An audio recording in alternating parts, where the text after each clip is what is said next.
And we are live. Oh, fuck off. Stupid dumb. It's Tez. Oh, Jesus. Well, Great opening, bro. the timing couldn't be better. I deeply apologize, people. Modwain.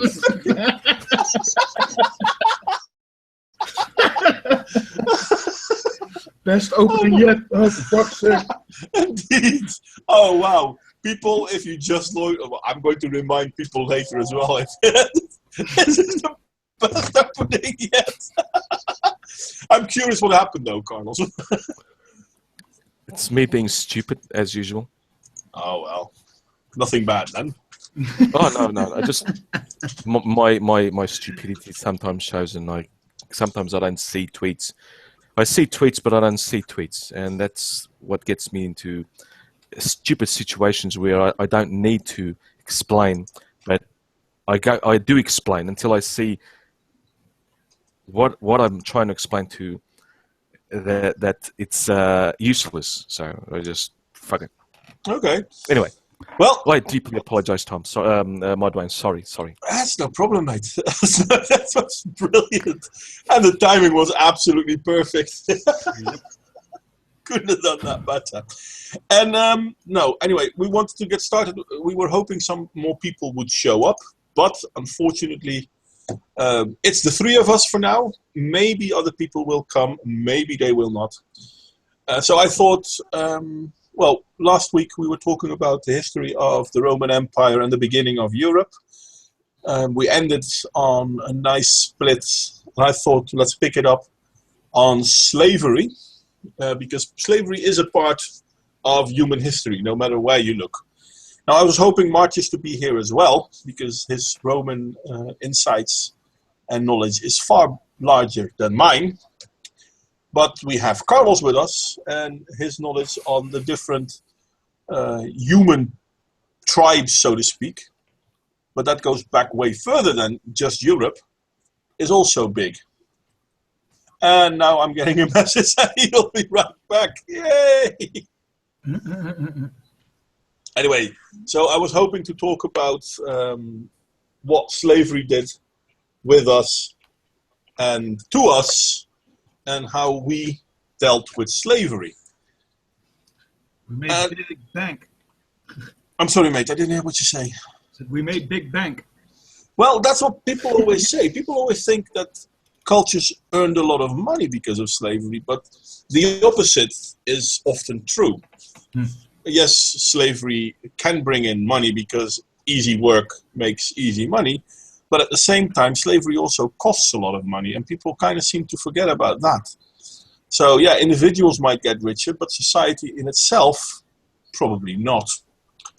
I mean, even nowadays, when people talk about how they are all so much against slavery and how slavery is a bad thing and blah, blah, blah, blah, blah, blah. It is, but people cannot feel sorry now for slavery that happened 200 years ago. Hell no. So, but yeah, that's just me thinking out loud. It's kind of funny that, for example, slavery in Europe wasn't as big as people like to think it was. Everybody likes to think that, oh yeah, but in Europe they had lots of slaves. No, Europeans were more likely to become slaves than to get slaves. But is that over every time period or what? If we look during the Roman time, civilians were relatively safe. But if you look further on, especially from, let's say, 800 to 1700, yeah, Europeans didn't have it good. It depends on where you were in Europe, though. I mean, in Germany, not so big of a problem. Poland, Russia, not a problem at all. But if you look at countries like France, Spain, Portugal, or Italy, yeah, you were at risk. You really were at risk. But people kind of seem to forget about that. I don't know why that is. And then in the 1600s, 1700s, Irish, Polish, and Germans started becoming at risk, but that was more indentured servitude, and that was more because of America. So would be good to talk on that in a second, but let's keep it on the here and now. Well, what I know about European culture after the Romans collapsed, the Western Roman Empire, not the Eastern Roman Empire, because that lasted until 1465, 63. And after that collapsed, then the eastern part of Europe fell pretty fast. It was quite safe as long as the Roman Empire was there. But once that fell, then the Ottomans came charging in. I'm sorry, go ahead. Yeah. The Romans, the Romans did many of the institutions. This is I'm no expert. Martius is an expert, and even if Sargon could join, he would absolutely set the record straight. I know a little bit, superficially, but yeah. After the Romans collapse, there were various, or during the Western Roman Empire collapse was due to the pressure from the so-called barbarians, the Germanic tribes that just swept through Western Europe, coming from east of the Danube. Many of them did come through my area, the Iberian Peninsula. Some even settled. The Goths, Visigoths, and the Goths, the Alanas, the Vandals. They settled. They passed through and even set up North African kingdoms. Especially the Vandals, they did set up a North African kingdom that went up until from present-day northern Algeria to more or less Tunisia, that area of the Mediterranean. Yeah. And they basically kept the Roman culture. They just adopted it. Well, they used the positive things from it, and but that's one of the reasons why the Roman Empire grew as large as it did. A lot of people didn't mind joining the Roman Empire. No. I've read enough and seen enough documentaries, but documentaries are just to get started. I've read enough articles and so on, history and etc. that the Goths, Alaric. No, Alaric was a Goth, if I'm not mistaken. One of them that sacked Rome, that actually sacked Rome. I think he was the Goths. Yeah, it was the Goths. Alaric, he was a Goth. Then he settled in Iberia, in central southern Iberian, because the what was it? The Alans, they settled where I live, more or less, and they didn't want to actually. They wanted the Roman way of life. You can say it. Because there was a lot of good with it. I mean, it did give a lot of safety. It did give a predictable society, and any society that is predictable is prosperous, or at least normally. Yeah, they did. In fact, they were pressured. In fact, the barbarian invasions, they're quite astonishing.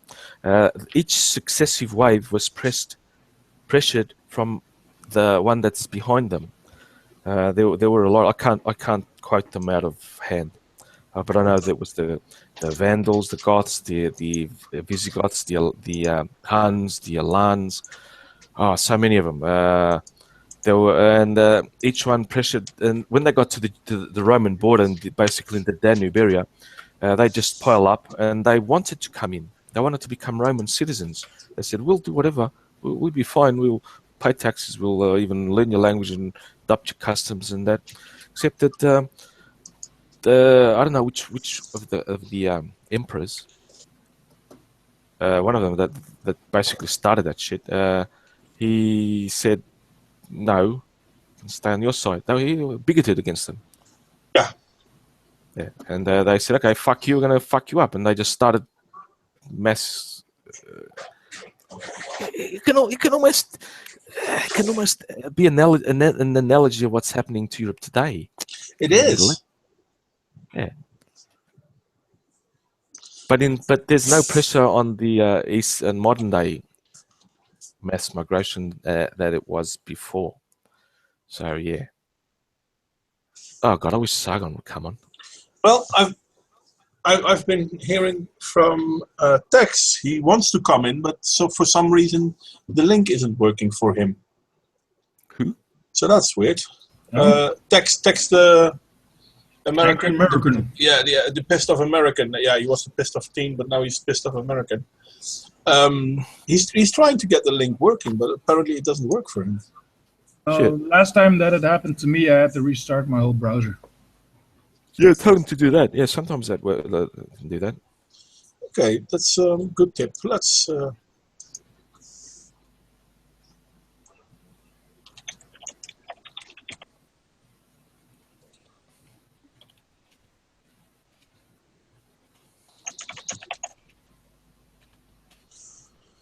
Okay, so. You said you wanted to talk about slavery. I'm no, some bit more than the collapse of the Roman Empire. Oh, well, afterwards we can go after the Moorish invasions. I know enough about that.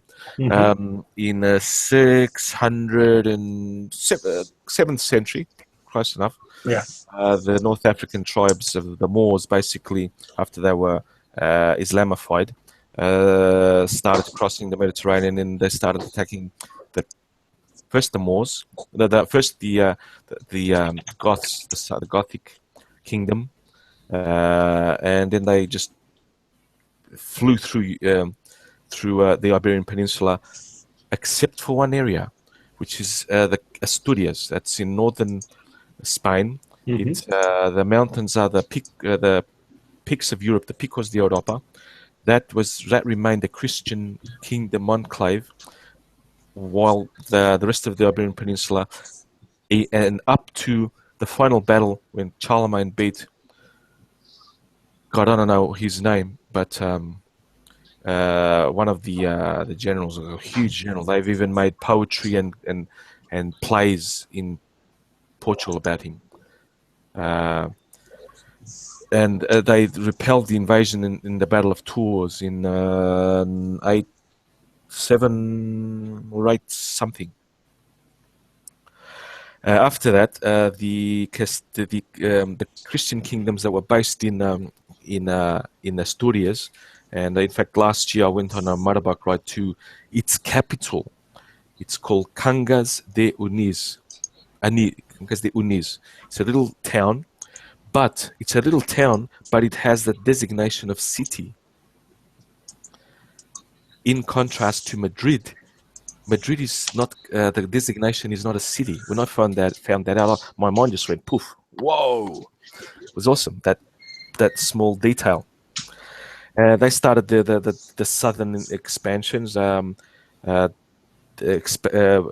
the Moorish invaders. They managed to get Catalonia, the Basques, Catalonia, and Galicia and Leon in about mid 8th century, 800s, early 900s. Oh, Sargon's in. He'll explain better than me that, because he knows more. So what's away, more man. about? Hello, Sargon. Welcome to my stream. Hey, champ. Sorry I'm so late. I had a few things to do. That's okay, mate. I'm flabbergasted that you actually came, to be honest. Why? Because to me, you're, well, internet famous. Oh, right, okay. there is that. To me, I'm not internet famous, so... yeah, but I wasn't talking about what you thought. You were asking about what I thought. That's true, I did, yeah. What am I supposed to know about? Basically history. I'm an archaeologist. You know more history about me. I was explaining the Moorish expansion and the Islamic expansion and then pushed back by the Christian kingdoms in the Iberian Peninsula. Basically, that's I Oh, know right, enough okay. of that. Yeah, well, they didn't push back very well. They were generally unprepared. The Muslims took North Africa with relative ease. They conquered Carthage from.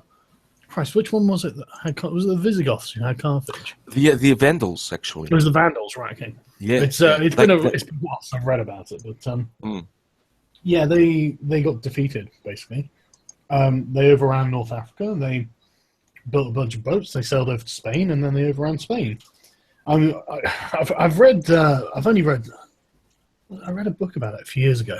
I can't remember the name of the book, but it really seems like there wasn't. It really seems like the Germans really weren't prepared for what the Muslims were coming up with. Do you know why? Because the line of succession between the kings, it was basically you assassinated whoever you wanted to take over with. So they really weakened their power base and their leadership base. They would, even in the Alans, which ruled more or less where I live. Yeah, but I think one of the things is they weren't prepared for the Eastern cavalry or the no. or the discipline and effectiveness of Muslim armies. I mean, these guys were incredibly experienced by the time they reached Spain, and I don't know how experienced the Germanics were. I mean, they'd obviously taken large parts of the Roman Empire, but there wasn't a huge amount of resistance when they were doing that, and that was hundreds of years earlier. So I have a funny feeling they'd kind of stagnated and become lazy. Absolutely, yep. They thought that they basically after taking over the power, they just had to walk in when the Goths and the Alans and the Vandals came into the Iberian Peninsula. And even in France, they just basically took over the killed the ruler, the governor, and said, "No, we're governing here." That was basically what they did. Yeah. And then they, I imagine they descended into sort of typical Germanic feudalism. Yes. Smallish bands of warriors fighting for nobles. But isn't that then not the start of what we saw in Europe with the feudalistic societies? Without a doubt, but the thing is, when you've got like a very large, highly organized, and well-motivated army of invaders fighting you, presented against you, and they militarily outclass you in technology as well, you've got a problem, haven't you? Yeah. Yeah, this is one of the fun things though, because we see a mass invasion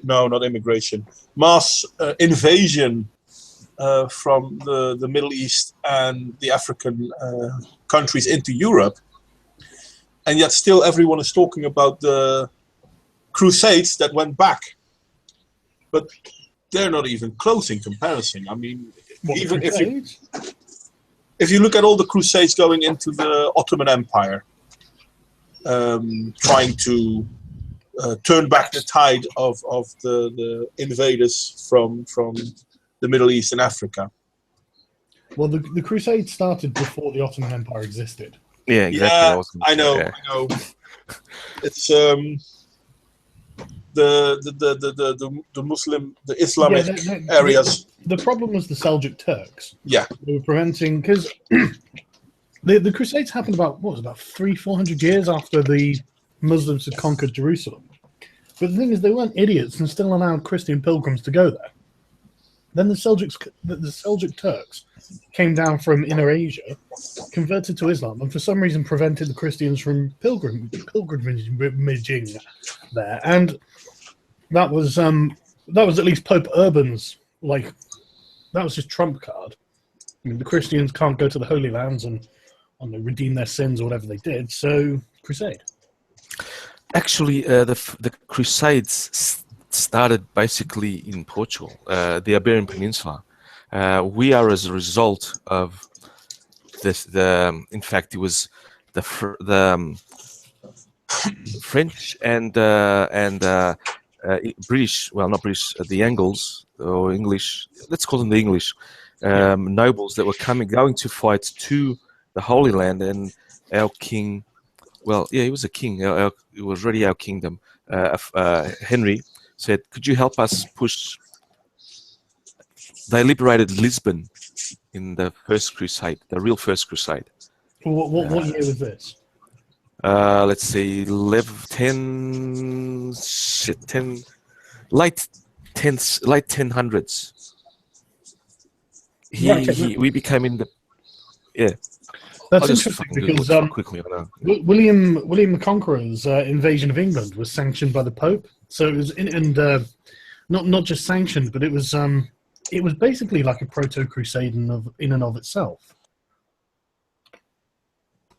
Which is it just yes, exactly. Yes, it was. Yeah. But so I mean, when people think of the Crusades, they think of urban speech at Clermont, which is Clermont, which is the where he was invoking the Turks, preventing people from getting to the Holy Lands.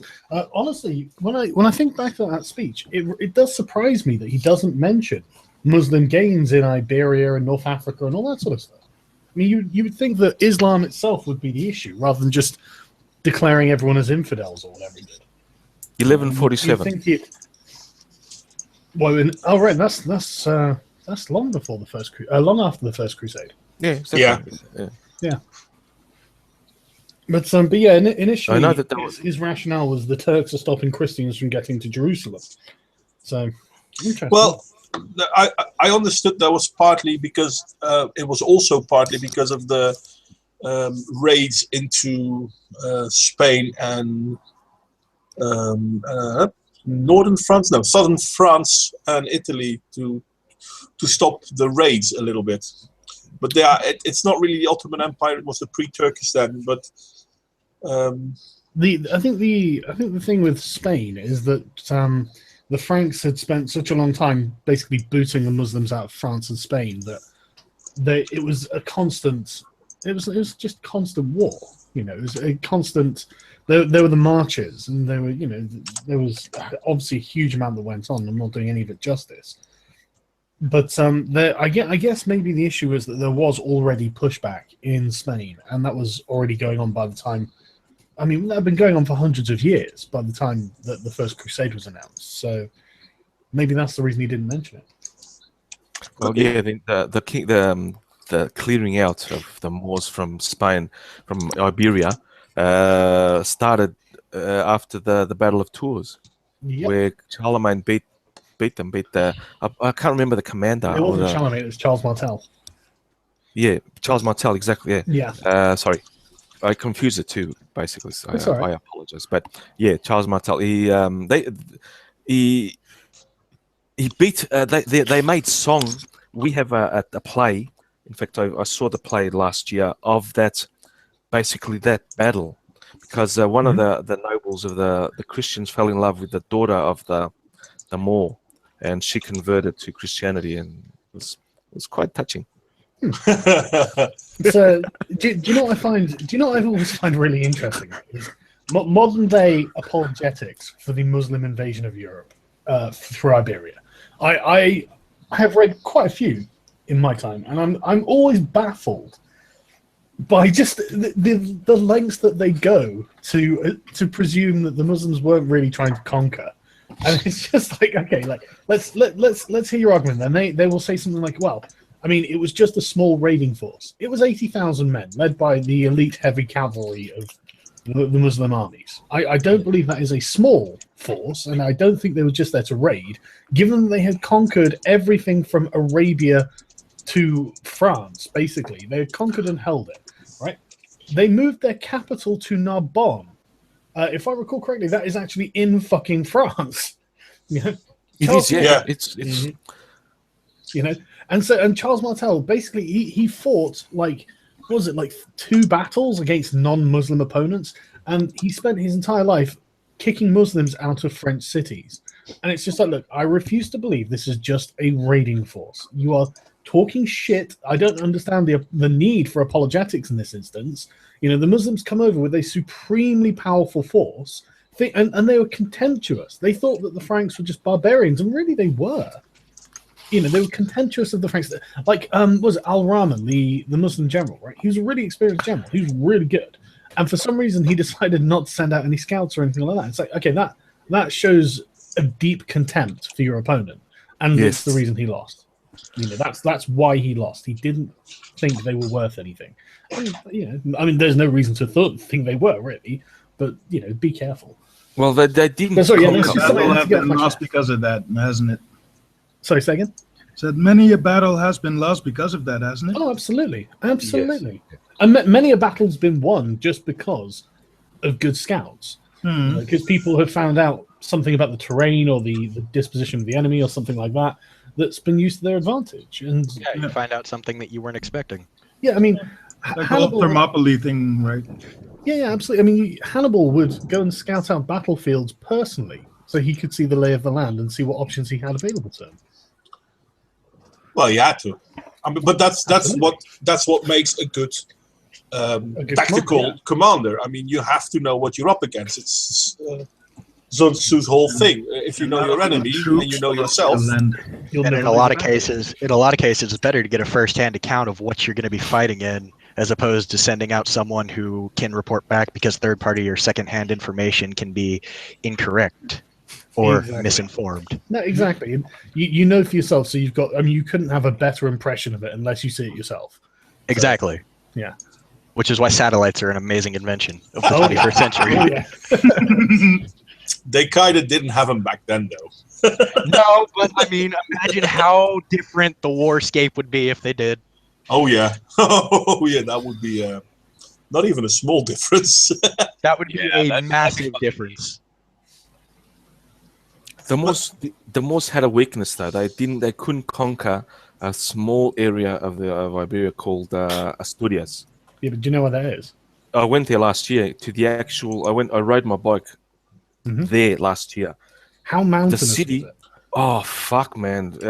in about 5 kilometers distance, I rose from 100 meters to 2,500 meters.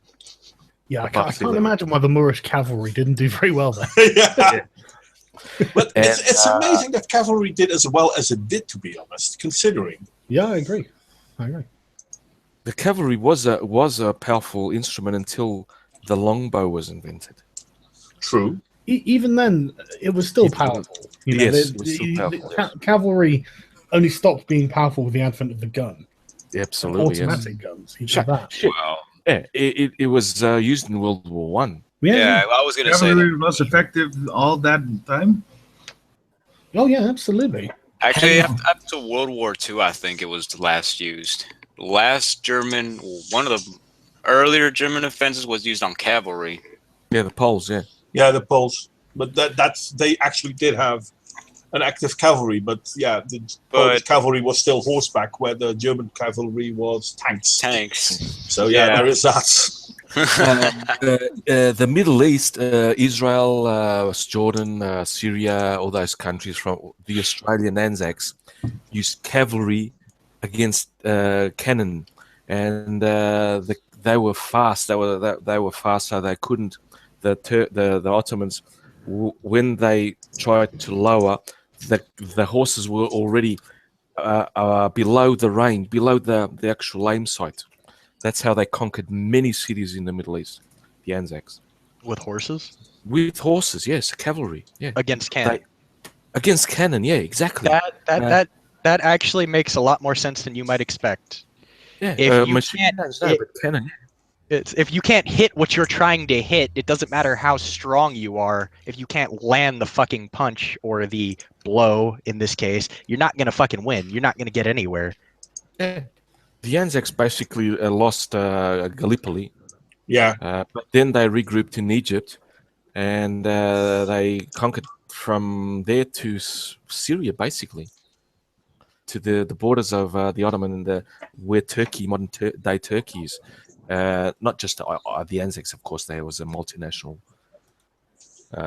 force, but they were led by the British, mainly composed of Australian and New Zealand cavalry riders, and they conquered lots of cities that way.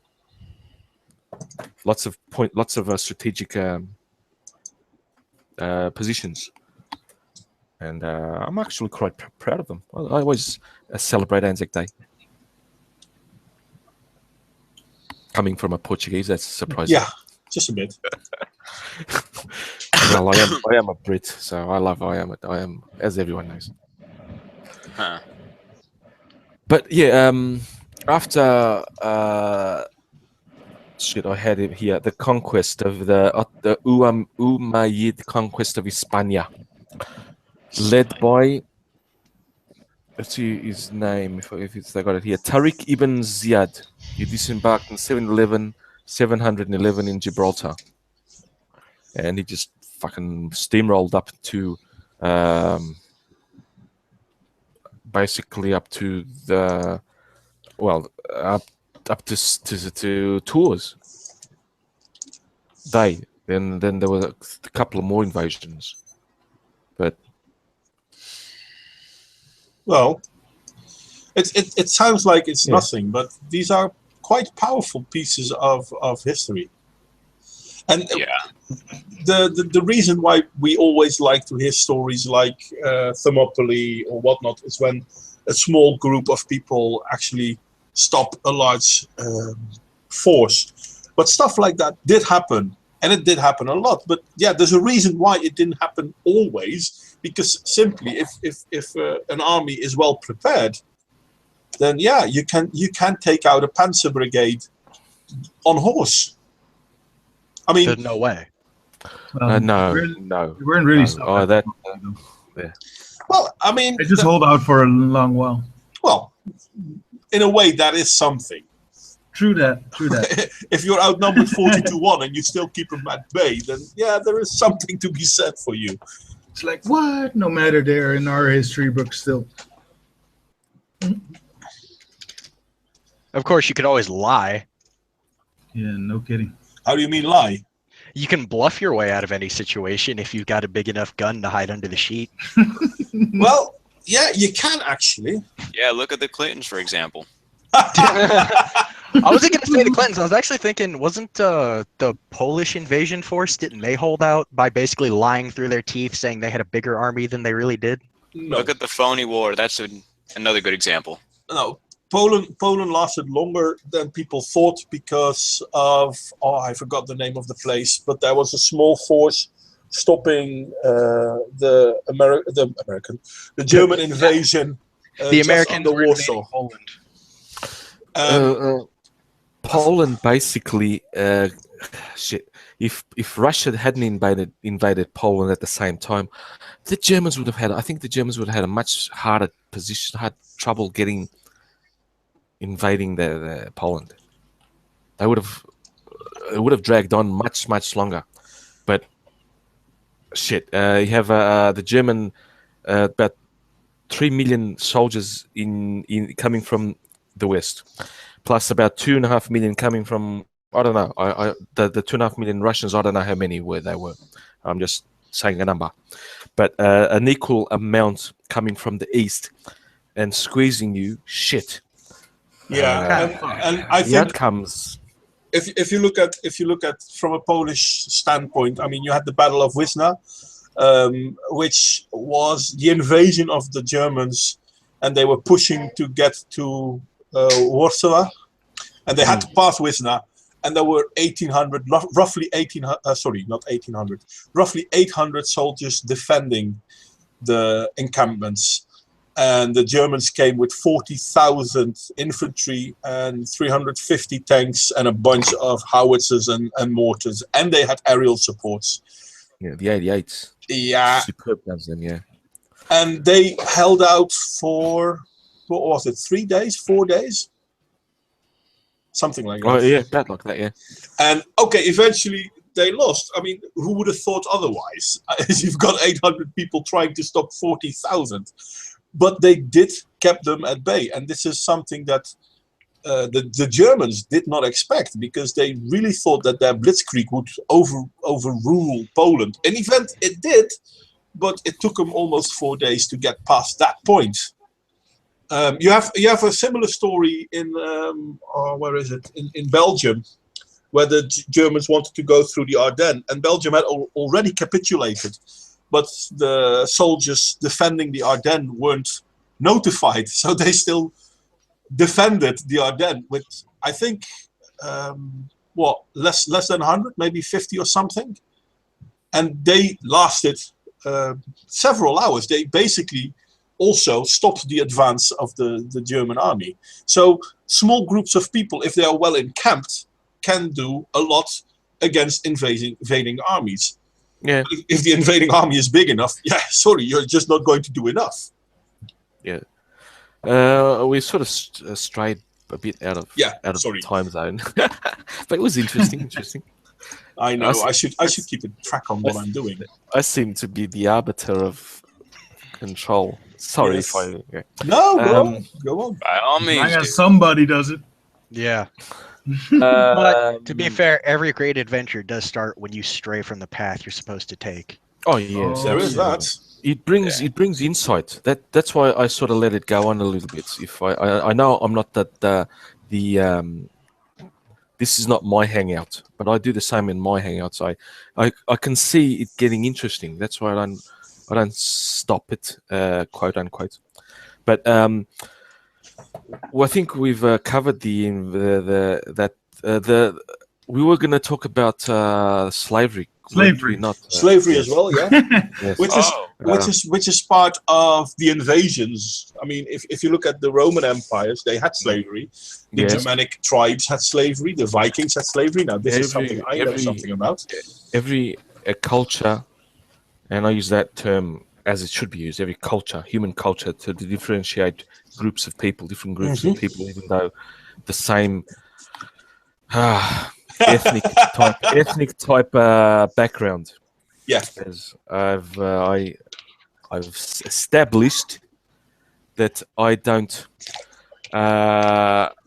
use race, because we are not a race. We are not divided into races. We're divided into ethnic groups. But that's another story. So people like to use the word race because it comes easy, but it's not easy. But it's wrong. It's totally wrong. It's been debunked, and so I don't use it, and I try to explain. But every group is the same as ethnicity. Every group of peoples had slaves. That's racist. Wear it as a badge of honor, though, the racism. I'm sorry, but facts trump feels in my stream. I was about to say, was that little speech just so you didn't get demonetized? I posted 2 tweets today saying that thank you SJWs and Feminism Plus for diluting words that are useless now. So if anyone accuses me of racism, I ignore it. I just brush it off. It's meaningless. It doesn't mean you are all a bunch of racist, misogynist shitlords. Can we get back to the topic? I wear it as a badge of honor. You know what? You are all horrible fucking scumbags. Shit lady in the chat. I love how you're such a misogynist. You totally forgot about me. You know what? Say that there was a shit lady in this bitch. I see how you are. I didn't forget about you. I saw that you were there. I even updated the stream's message to link to, for example, your channel, because I did see you. I just didn't say hi because we were so busy with talking. Are you going to be like a male feminist, though, and be like, I just want to make you happy because that's less attractive? You no, can just be an asshole and like each other. We're just going to continue being cunts. Yes. Okay. Now my connection is shit, so as soon as it starts to break up, I'm gonna mute because I don't know how much of that you have to hear. So. Anyways, welcome everyone who joined. Well, you're always welcome to be here. So. Modwain. Yes. Check your male privilege, you shit. Well, look, of course she's always welcome to be here. She's the one with the best pair of tits. Oi! You have not seen mine. Yeah, I'm people, can we get back on topic? Yes. That's where he's like the only adult here. As I was trying to say, slavery. When I was wonderfully interrupted by Base Mama. Wonderfully Base interrupted. Mama. Yes, Base Mama. Awesome. Well, technically it was Sargon because he called you a racist. I ignore anyone calling me racist because thanks to the SJWs, about 10 years ago, before this shit started to bubble, if someone called me racist, I would have taken offense. But now it's like calling me square or a dag in Australia or a. Well, Dang. I mean that's all completely well and fine, but you're being a misogynist. You're laying all the blame on the only woman in the chat when it was clearly the shitlord who interrupted you. Exactly. Check your male No, privilege. Check your goddamn privilege. Privilege. I'm Portuguese. I'm the bottom of the. In all hole. fairness, I am actually not in the kitchen right now. So if I were in You my should be. place, I wouldn't be having to deal with this right now. Make me a sandwich. Yes. Just You saying. should be. Come Get on, back there. Base. We're talking about how you're in the kitchen. Doesn't make it Yes, better. my wrongdoing in this situation. Still, you should go back there. I will as soon as I get the kids from school. My parents actually do live in my kitchen because that's where the food is, and I'm 7 months pregnant. I'm not ashamed of this. I did not know that, but Me neither, but congratulations. congratulations. Thank Anyway, you. We're gonna name him Shitlord. There you go. I would call him Modwain. Modwain is such a beautiful name. Or Tex. Tex is just beautiful. It's Don't call him inspirational. Carlos. It means, Like, little it means shit, get cowboy. I back was in here. just that big Tex. Anyway, I was let's. just in Amarillo. I'm going to be nasty now too, and I'm going to say let's try to get back on topic because Oh, okay. Sorry. My bad. no, not your bad at all because I'm doing it too. But indeed, Carlos already said a few times, guys. Let's try to focus.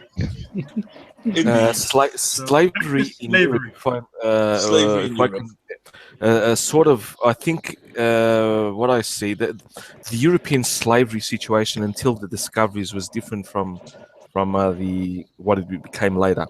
For example, in Portugal, up until the discoveries, we didn't have slaves. After we became a nation, of course, and Spain, about the exact same thing.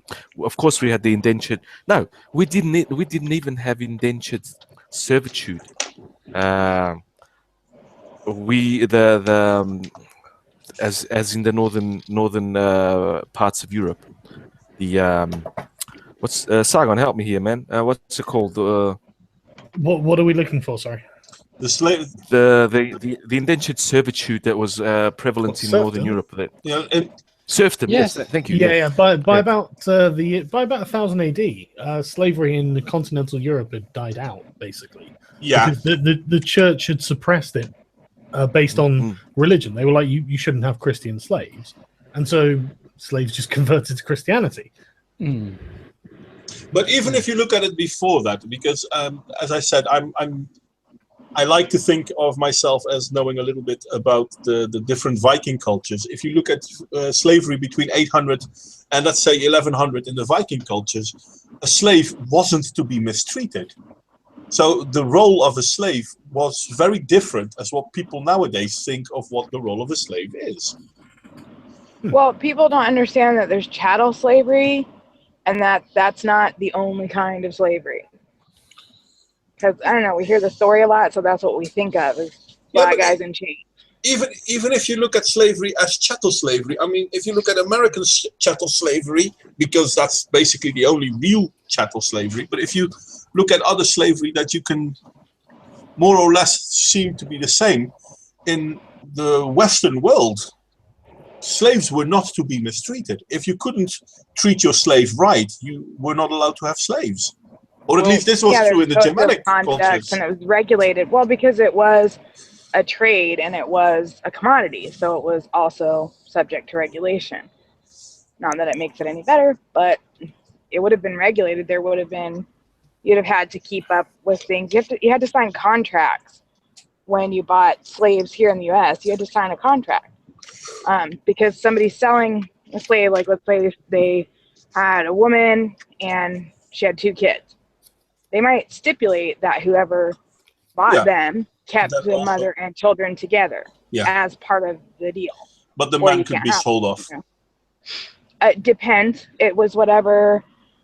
It was whatever. Yeah, it was kind of at the discretion of the person who was selling them. That's why, I'll have to find it, but there were more intact black families by percentage during slavery than there are today. If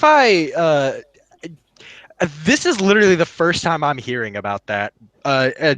Recently getting out of the K-12 education program we have here, everything I was taught about slavery started with us bringing all the blacks over here and then putting them to work and treating them like crap. And that was all my education on slavery, period. I had to wait till I was an adult to find out the Irish had slaves, the Romans had slaves, everyone had slaves, Africa was in on the slave trade. They don't teach you none of that crap here. Exactly. They are 100% against that. But one of the reasons why I was hoping to talk about European slavery, but I'm going to say this about American slavery. One of the reasons a lot of Americans don't know about white American slavery is that it's not allowed to be talked about. You didn't see it in movies or series because it wasn't allowed to be made visible. In the 1920s, roughly, they made the first agreement on what you can and cannot do in movies. And one of the things you could not do is show white slavery. Black slavery is okay, but you cannot show white slavery. And that's... Well, no, I'm curious about this. Like, how do you know about this? Research. I mean, I know because it's the birth of a nation, but why do you know? Yeah, no, research. That thing 90% of the people on the internet refuse to do.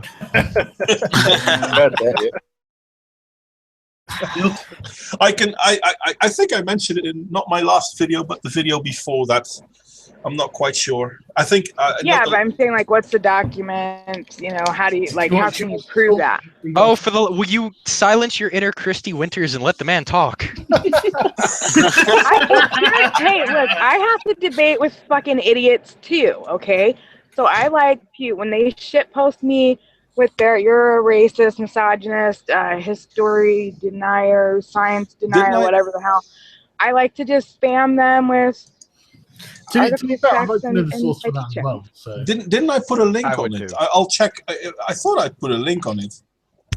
You might have that. One of them wasn't opening for me, so I didn't. That might have been the one. Because I was laughing because you cited Anthony Johnson, and I was like, yes. Well, yeah, but that's a black guy, and with him, chattel slavery in America started. Before that, you had no chattel slavery in America. He started chattel slavery. I heard that as well, actually. A maximum 7-year indentured servitude, after which time you could earn your own freedom, buy your own land, do whatever you wanted. Yeah, it's even worse, though. Everybody had it. It's even worse, because what happened, because of chattel slavery, black slaves became property. You protect your property. But indentured servitudes were people that you had to pay at the end of 7 years, and you had to let them go. Therefore, they were not only expendable, but they were more expensive. Isn't that what they promised gladiators as well, though? That's a different... So many battles and you're free? Probably not. I think that's an invention from Gladiator. I don't think that really happened. Well, you could earn your freedom as a gladiator if someone bought you free. Yeah, I mean the thing is, but gladiators in ancient Rome, it's a very interesting thing because you would get some guys who would go down and volunteer to be gladiators. So it's not this kind of cut and dried thing. I really don't want to. Wasn't gladiators like very? I really don't want to make this comparison, but weren't they more like? Wasn't gladiators like the quote-unquote professional wrestling of the time? That's how it was described to me. They were a bunch of fat guys who wore armor who didn't get cut very easy. No, they weren't fat. It was a show. Think on. Well, I mean, I'm among the gladiators though. No, hang on. Right, guys, one at a time. They weren't fat.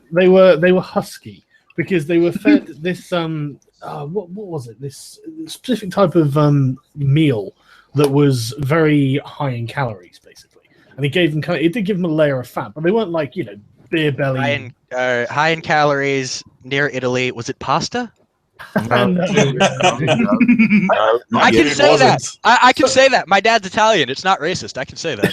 I think it was some kind of chickpea, ground up or something. I guess fat was the generalizing term, but I mean they were like bigger guys, weren't they? They were like. What it was basically, they probably would have had about like an inch of fat on them just to protect them, give them any kind of defense from cuts and wounds and stuff. Yeah, make them a bit more tough. But they would have been incredibly fit and incredibly strong, and they probably would have been really good fighters as well. Weren't there a lot of slaves in the gladiators as well, though? Yeah, they're mostly slaves. Yeah, basically all of them were slaves. Well, it was all for entertainment, so I guess it was take what you could get. Some of them were like free men who wanted to go down and do it because they wanted to do it. Wanted the glory of it all. Well, yeah, absolutely. And the thing is, you've got to remember, right? Ancient Roman women looked at like gladiators like those celebrities. I mean, and these guys were. They would do product endorsements in the arena. I'm not making this up, right? They would literally do product endorsements, and you'd have women throwing themselves at these gladiatorial slaves. So it can't have been the worst life in the world. Yeah, it wasn't. There was an emperor that became a gladiator. Well, Commodus. I mean, he fought, quote unquote, in the arena. Exactly. Yeah. There was no chance of him getting like injured. No, he wouldn't. He would have been those easy battles. It was just that's what I mean. It's to get status, to get fame, to get recognition. It's bragging rights, basically. Professional wrestling. It was totally. Honestly, in a lot of ways, it really was. There weren't that many deaths a year in gladiatorial combat. So they did advertisements. Like, they literally endorse products and stuff like that. I picture some dude standing in the middle of the Coliseum holding a sword, advertising a Ford Escort. Well, not quite like that. Yeah, no, I know not like that, but that's just where my mind goes. He'd say he particularly loves the bread of some bakery or something. I was thinking more like fucking bakery or something. Armor. Or like, these carriages are the best carriages in the land. These are my favorite shoes. But literally, like celebrity endorsements. There's nothing new, man. I'm a former gladiator, and I endorse this lion. He's gonna kick your ass. One thing that is sort of going back on topic. One thing that really screwed up the indented servitude, and another in the plebs. Was the first Black Death plague, the plague that just swept through Europe, that lowered the population, and the nobles were fucked because get back on topic. Yeah. The Black Death led to the end of indented, or the decline of indented servitude in Northern Europe and Iberia. I think it's best to call it serfdom because it wasn't indentured servitude. Yeah. Serfdom. Yeah, serfdom. Yeah, the serfdom. Yeah, exactly. Thank you. The serfdom. And because I'll give Portugal as an example because I studied it and I know it a bit more. I don't know Spain, what they did, but in Portugal, the plebs, the peasants, weren't serfs to the nobles. They did rent out the properties, of course, and worked, but they didn't have to. They just paid quite a reasonable tax, you can call it, to them. Each town would have a sort of a document for their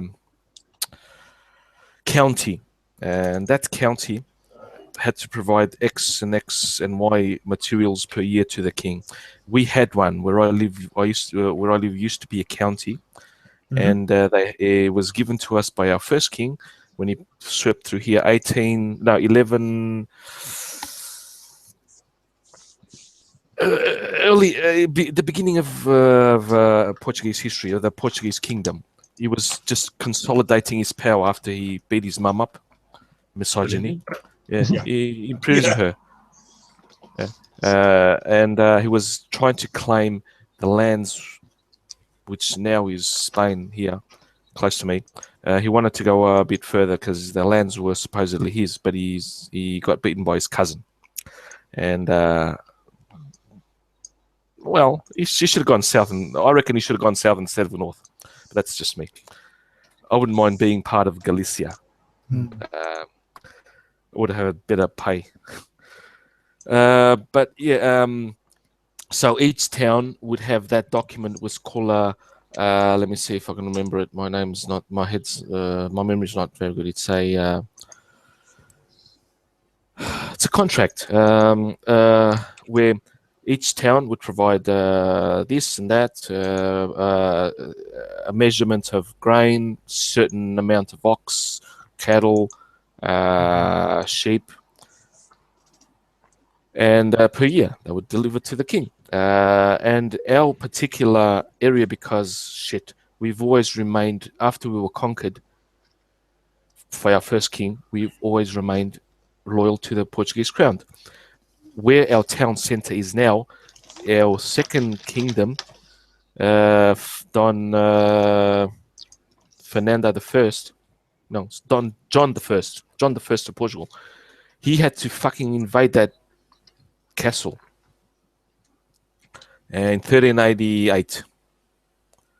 So I'm still trying to think of the name, guys, of the name of the document. The most basic comparison I can think of is kind of like the Doomsday Book that William introduced. Yeah, about that. Yeah. It basically, it is. Because he sort of did that to claim taxes. It gave him the right to have a fair. A fair, you know what a fair is. Yeah.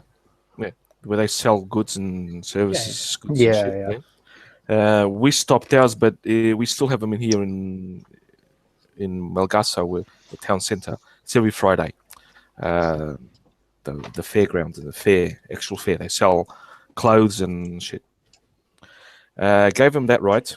The one that we had here, where I live, it exempted the men from joining the army. But it also said that obligated the surrounding towns and villages and shit to come. They divided. There was three castles defending this border. The northern border: Melgaço, Castro Laboreiro, and Lindoso. Each one would receive part of the population in case of an invasion, and they obligated that the people from a certain river valley, they had to come up to us with the cattle to protect the cattle in our castle. So it was very, very well written, a professional contract that specified everything: taxes, tariffs, obligations of the men, the women, the people, the soldiers, everything. It was really good. Well, the thing to bring it a little bit back to slavery, I'm not quite sure if I should now, but the thing is that. Sorry? I've actually got a question. Can someone explain to me the difference between indentured servitude and serfdom? Yeah, serfdom is permanent. Serfdom is permanent? Is that really the only difference? I kind of disagree there, Sargon. Because serfdom is kind of like plot farming. If that makes sense. Do you know what that is?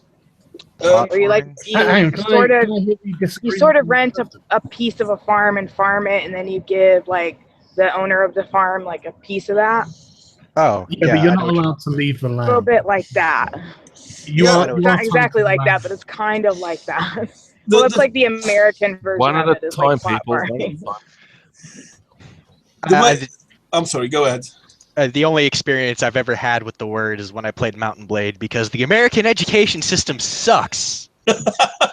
Yeah. Tremendously relevant. But now you know why I was homeschooled and why I homeschool my kids. But I'm going to try. People, please, may I? I'm going to try to say why I not completely agree with Sargon on this one. Yeah, because servitude was indeed usually for life, but if you had a good reason to leave your lord or lady, then you could. you'd probably go into servitude somewhere else. Sorry, I mean, I should have specified it. Obviously, I was talking in general terms. And Your lord lord could, of to course, become a give you- knight or something. That was very rare, and I doubt a single serf ever became a knight. I'm not 100% sure, but I do know of stories of serfs that became freemen. Yeah, and So there are that definitely, could happen too. yeah, outside of France, there are stories of freemen, who become knights after a particular battle or something like that. That happened not regularly in England, but it wasn't like the most unusual thing in the world. It wasn't No, but uncommon. It was something that could happen. But what I find most important is that a serf, we understand serfdom wrong. Why do I say that? Because we don't understand slavery right either. A serf was someone who had to work for their lord, but their lord had to treat them well as well. Yeah. So if a serf was mistreated, continuously mistreated, and not just the individual, but all of the serfs in his land, that lord would lose his position. Yeah, I mean, it wasn't like chattel slavery. They didn't own the serfs. So the issue is that the serfs were tied to the land and obligated to give the lord a portion of their crops. Yes, but if you look at the amount of, let's call it taxation, they had to pay, funny enough, it's less than what we pay now. Yeah, it was something like a 30% or something, wasn't it? Yes. Yeah, it really actually was not that much. The worst case scenarios, because nowadays we have this thing called the tax day. You work a full year, and up until tax day, you basically work to pay tax, and after that day, you actually earn for yourself. Yeah, what I also find interesting about it is, like, I mean, when you think, oh well, serfdom, it's just one step above slavery. It is a big step above slavery. I mean, you didn't have a master watching you in the field whipping you. No. The lord would have had as little contact as possible with you, probably out of disdain. But B, because it's just not worth his time. You're not going anywhere. It's not your land, but it may as well be your land. Yes, indeed. And what's even more important is that a serf was not only responsible for the land and for the work that they did, but the stories that we see in old movies where lords would treat their slaves badly because they didn't produce enough, I figured that actually didn't happen. Common or uncommon occurrence. Really? So, to basically put it in layman terms, serfdom is having a landlord, slavery is having a master. Yeah. Yes. Yeah, that's a really. I mean, there were probably times where you had a lord who was, individual cases where a lord was, maybe overbearing or something like that. Maybe. But that's why, for example, in the UK, you had the Magna Carta. Yeah, absolutely.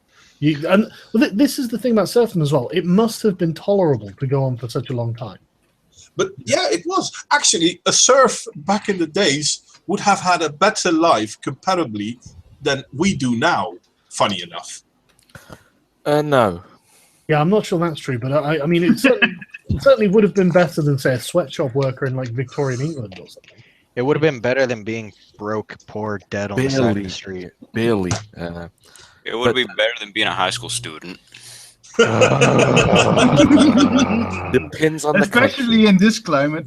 Yeah. Oh my god. And depends on the era. I was quite fine going in high school when I was I'm there. surrounded by faggots all the time, dude.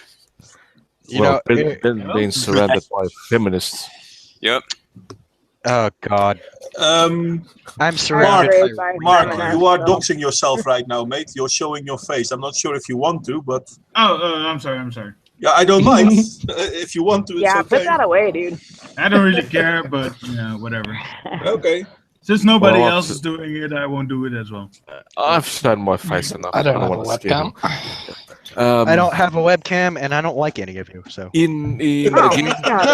You're all a bunch of cunts. you're all a Oh, bunch yeah. of misogynistic fucks to me, and Yes, I don't yeah. tolerate that. let's get back in conversation. I was just So going to back to serf and indentured servitude. in Portugal, we never had serfdom or even indentured servitude. Well, we did sort of had indentured servitude, But it everywhere was Christianity was, there was indentured servitude. exactly. But Yeah, ours was that was a common way of making people pay their debts if they didn't have money. Yeah. exactly. You know, so that What is, happened here? The political division. You had the king on top, of course. Then you had the nobles, right? As everywhere in Europe, and the nobles had their sub nobles, which were the lords, basically, of areas. We didn't have earldom though. There was another don. barons. I, Don, yeah, it's probably the equivalent of an English baron, isn't it? yeah, exactly. Sort of a baron, exactly. Low-ranking noble, basically. Above Yes, And yes. Earl is a low-ranking noble. Earl, A is bit that what you higher. guys said? No, Earl's quite Earl, high. yeah. I was like, because I high-ranking actually never knew what an Earl was. I just know that it's basically it was the Scandinavian and English equivalent of a duke. An earl is a jarl. Yes, a jarl. That's Oh, where it comes okay. from. Scandinavia. basic assumption. Yeah. Basic assumption was right. All right. We had dukes, and we had below the dons. What Sargon said. Yeah. They controlled certain areas. We had one that controlled my area, but we didn't produce a lot of shit here. It's too mountainous. It's like on top of Ben Nevis, you can imagine. So not a lot of agriculture. But in the agricultural area, they had the big, we call them quintas, or there's another name. The Brazilians also use that name. Large areas, which was totally cultivated by small farmers, and that Don would get his, I think it was about 45 to 55%. That's a lot of the production. Yeah, it was a lot, but because they were latifundias, that's it, latifundias. What's a latifundia? It's basically a big land holding area. Okay. But the difference between some and others is one were animals, the other ones were plants. So the designation, quintas are plants, latifundias are animals, but they're basically the same setup, right? They would work them, pay the taxes, and then the earl, the noble, whatever pays bigger noble, who pay up to the king the taxes. Except that in the first first plague, it wiped out fucking Portugal. It was about 35 to 40% of the population. It wasn't high. It wasn't high as compared to some other areas of Europe. Yeah, in England, it was something but like 45%, I think. Yeah, in areas, up to that. But that made it that the plebs, the not common folk, would move out of the areas. So the king, let me see, I think it was a John, if I'm not mistaken, Portugal or someone. I don't know their names, but the 1360s to 80s, that's when it happened. He drew up the laws. It was called the Ses Maria, where we could not move. So we were the common folk had to stay in the area. And what did they do? Yeah, we'll stay, but give us better conditions, like the Magna Carta, sort of a informal Magna Carta. Mm-hmm. And that's how and that worked until the 1300s, when we started moving out Portugal and into the world and bringing back slaves to a point where just 1750, and I chose this date more or less 1750 because in 1755 the big earthquake in Lisbon happened. Right, there was an Italian visitor to Lisbon in 1750 something, and he didn't like what he saw because he saw more blacks than Portuguese. Was he in the alt-right? Yeah, he saw there were more slaves in Portugal at that time than actual Portuguese, because we were out in discovering the world and trading and shit. So the ones that were left. Every farmer would get on a ship, go to Brazil, Africa, Asia to do his fortune, then you know how it works. You don't have people working the farms, so the landholders would import slaves until 1755 when the earthquake came in and a big catastrophe. We were like the Taliban of Christendom. We were so pious. Lisbon has so many fucking churches. It's horrible. That's why we never win anything. We got so much gold and silver from the colonies, and what did we squander it on? Building fucking churches instead of Holland, the Dutch. Yeah, you should have looked at the Dutch. Yeah, the Dutch, the English were making bettering themselves. Nah, let's fucking build fucking churches. Ah, fucking shit. On the plus side, they laughed at it, I'm sure, and I'm sure they look gorgeous now. Oh yeah. Well, there is that. So They're gorgeous though. I went to Spain. Not No, they are. I love the architecture. Yeah. I went to see the Basilica at Montserrat. It's beautiful. It's fairly recent. I think it got bombed, so I think it had to be rebuilt. But it's nice. There is a lot of nice Spanish architecture. I guess the most impressive thing that I've seen from history is the church in Bologna in Italy, I think. It has this Gothic style that's just awesome. Sorry for derailing the conversation, but that was like the most impressive thing I ever saw. That's right. I think I'm going to have to head off, guys. So sorry to have to run already, but I think I've got a few things to do. Oh man, Sargon, shit, you don't have to add excuse, man. We are all honored to have you on, man. That's it's been an honor and a privilege. Like anyone above 100K subscribers just like ignores us. All right, okay. Well, I don't know. You, sir, are a gentleman and a scholar. Yes. You know how to do it. Thanks, buddy. Yeah, Nice talking to you. Nice talking to you, Sargon. Mate, thanks for coming. Man. Awesome person. I now feel smarter by talking to this guy. Yeah, listening to this guy. I mean, I have an IQ below 60, and dang. No, you are Texan. He knows history. And this is where the history conversation plummets through the floor. It's all right. Guys. Okay, let's get back on topic. I'm still here. Carlos and Modwain, and whoever else knows about history. As I was saying about the we can continue. As I was saying about the earthquake in Portugal in Lisbon, 1755, it destroyed all the documents of our discovery of Australia. Yeah. Right. I'll put that out there. Yeah. And it also sort of changed. That's when the first signs of atheism, seeds of atheism arose. Like I was saying when someone was here, we were like the Taliban. We were so fundamentalists of Christianity, Catholicism, because there was already the Protestant movement. But we were so totally... damn, we took it literally. And do you see what I mean? The Portuguese people took the Bible literally, and Rome's Catholic discipline, Catholic religion, Catholic whatever, Christianity was literal.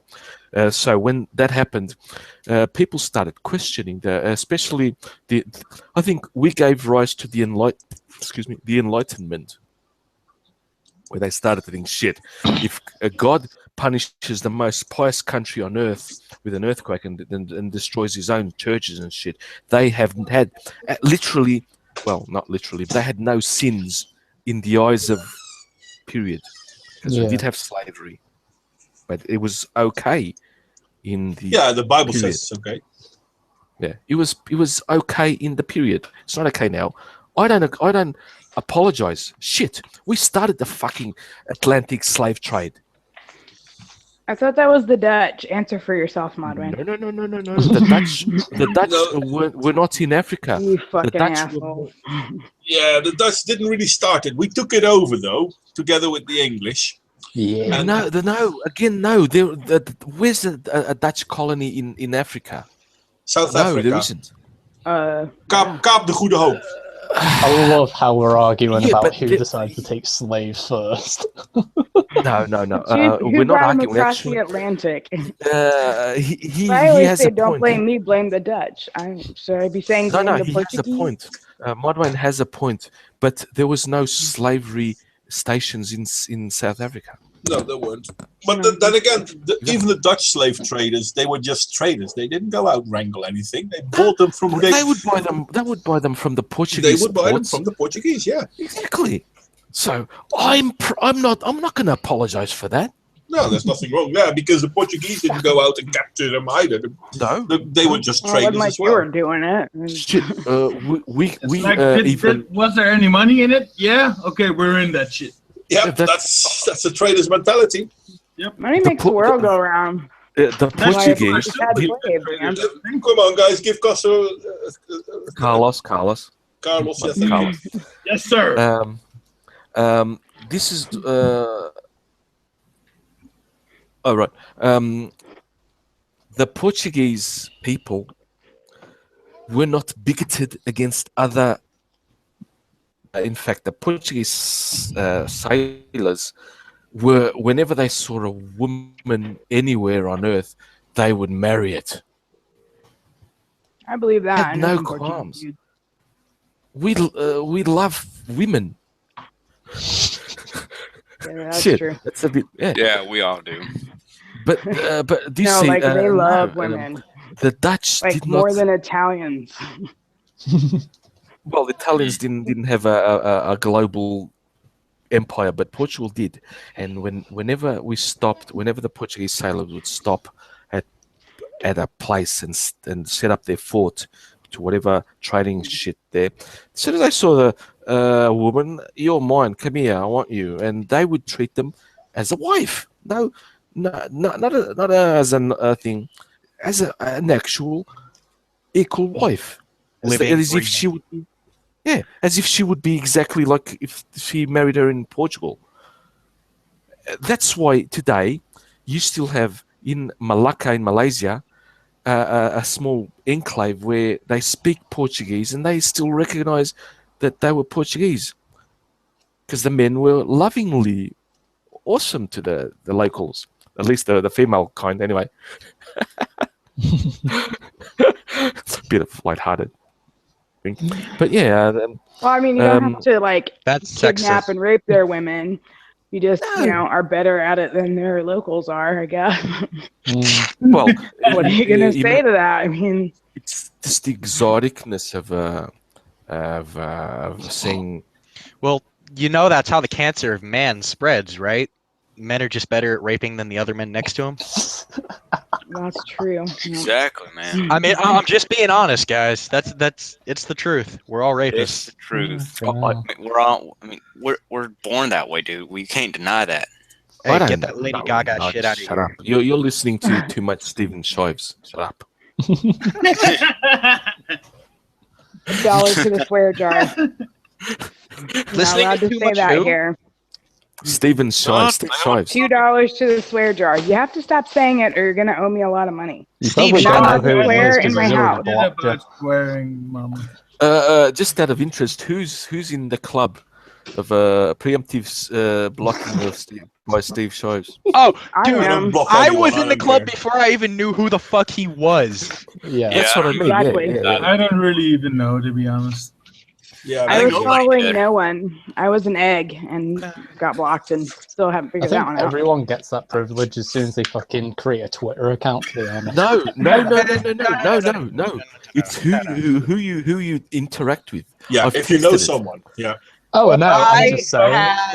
I had made my Twitter account and I followed two people, and they're both like Flash animators. Neither one of them have anything to do with social justice movements or the like, as far as I know. And I wound up blocked by the dude, and I only followed like two people. I didn't wind up following anyone that would constitute a block until after I had found out I was blocked by his dumb ass. But you see, they were blocked. You have to see. It's sort of a chain. Look, I have an account, a soccer account. I have three soccer accounts. This one is more. I have two, which are my normal ones, and I have another one which I used to spy on people. Shit. Yeah. I'm unblocked from all social justice warrior cunts, and that one, I only follow them, so I'm safe. I actually created it so I would spy on them. Yeah, Man. but as soon as you follow someone who follows someone else, you're guilty by association. Oh, they'll Exactly, block but- people that follow people that are like them. Yeah, Okay, but Like, so it's not just the enemies. Like, if you follow Kevin Logan, let's say this was like 4 years ago or whatever, you would follow Kevin Logan, but you would still be blocked by Steve. And when he fell out with Jenny, she blocked everybody that followed him and all of their followers and all of that. Man, that's just fucking stupid. This whole culture of seeking shit to get mad and pissed about and get angry at someone about is fucking stupid. They're starting to target American football for sexually suggestive touchdowns. Okay, can I just interrupt you there and can I say something to maybe clarify the idiocy you find yourself caught in? Why do you care? About football? No, about them, about social justice warriors. The only power these people have is if you are willing to listen to them and do as they ask. If you just call them out on their bullshit and that's it, Well, then my you question. can find them entertaining, but they have no sway.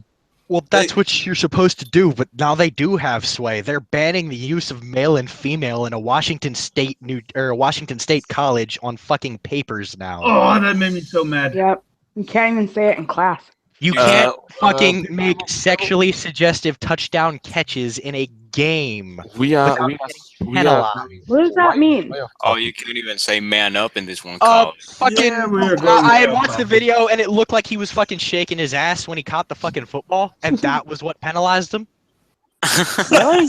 Yeah, really. Like, I'm not joking. The Modwain. dude caught the football, shook his ass, and they dug through a 229-page manual on page 200 to find an old rule to stick to this dude. That was so people wouldn't grab their junk and flip each other off. 1 second, Carlos wanted to tell me something. Go ahead. Carlos. Have we covered everything, or are we still? I'm not sure if we've covered everything, but apparently people want to talk about something else now. No, I still.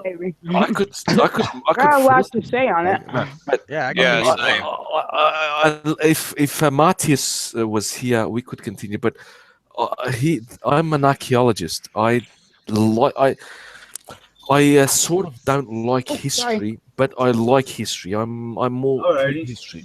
I understand. Tell us some shit about the Neanderthals then, and how it relates. Well, I mean, this is kind of funny because ignore the social justice thing a bit, but if you look at, I mean, what I've learned throughout my few endeavors with history, I learned that, for example, the Neanderthals and all the Homo types before that, they also did have a form of slavery, but not as we have it, because it's not as if they kept people.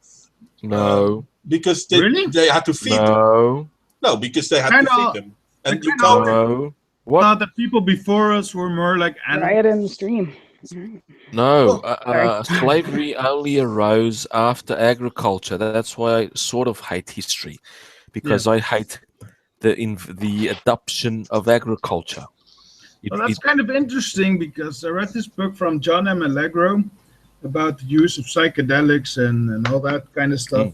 Like, you know, how you were saying on the other stream the other day about baboons going for fermented fruit. Primates. They do. They do. Like people will always going to drugs. Yeah, for some but not reason just or another. primates, which is interesting. It's Life also sucks.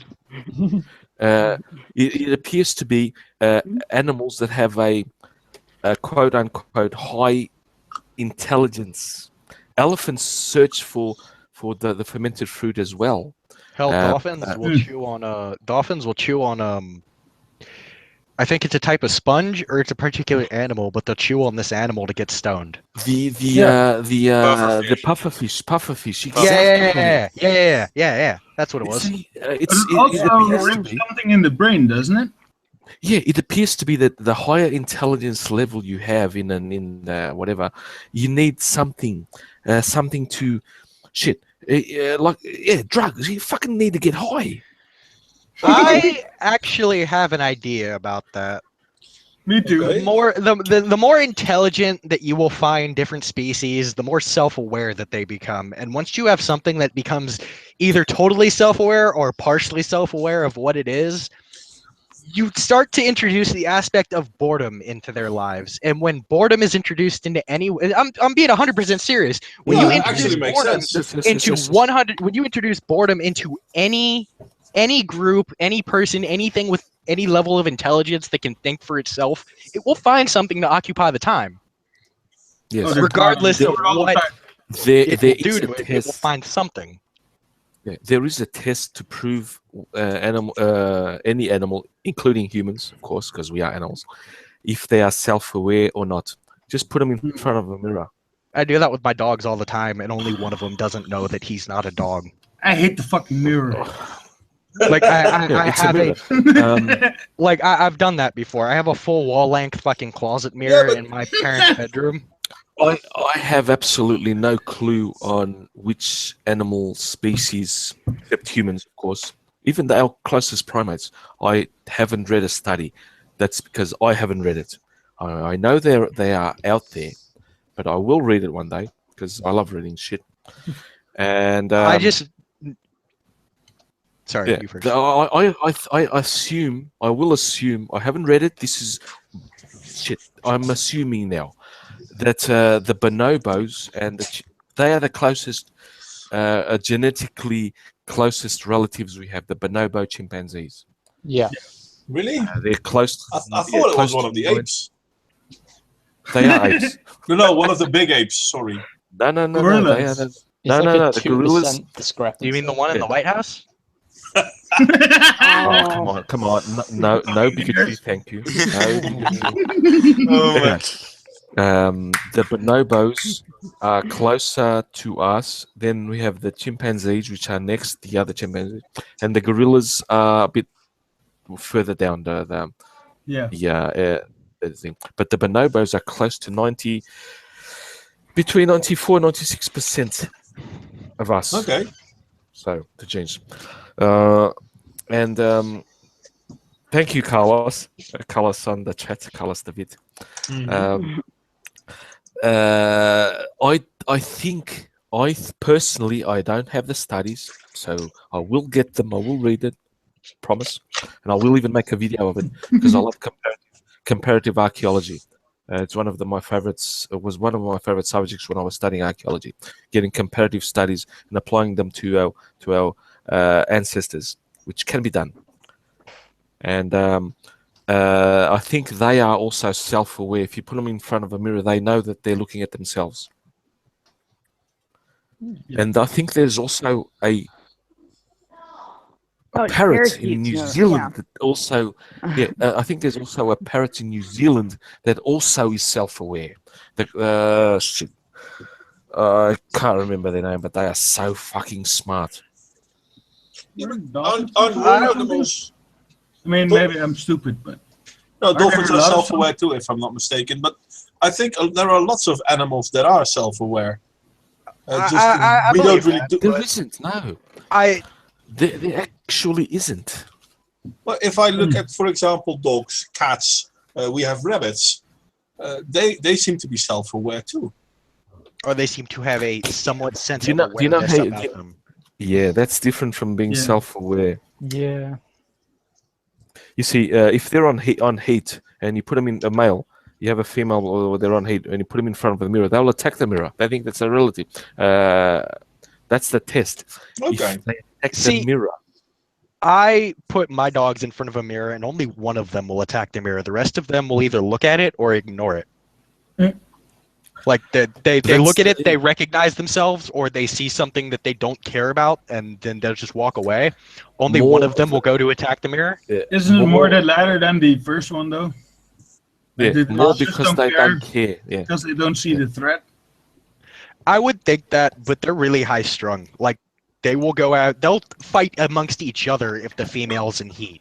And the female's my dog, like specifically mine. She's the one I spend a lot of my time with. Well, so I keep her away from them. Didn't that happen a lot in humans in the way before us No. actually existed. No? Like, No. The alpha would just take whatever he wanted, right?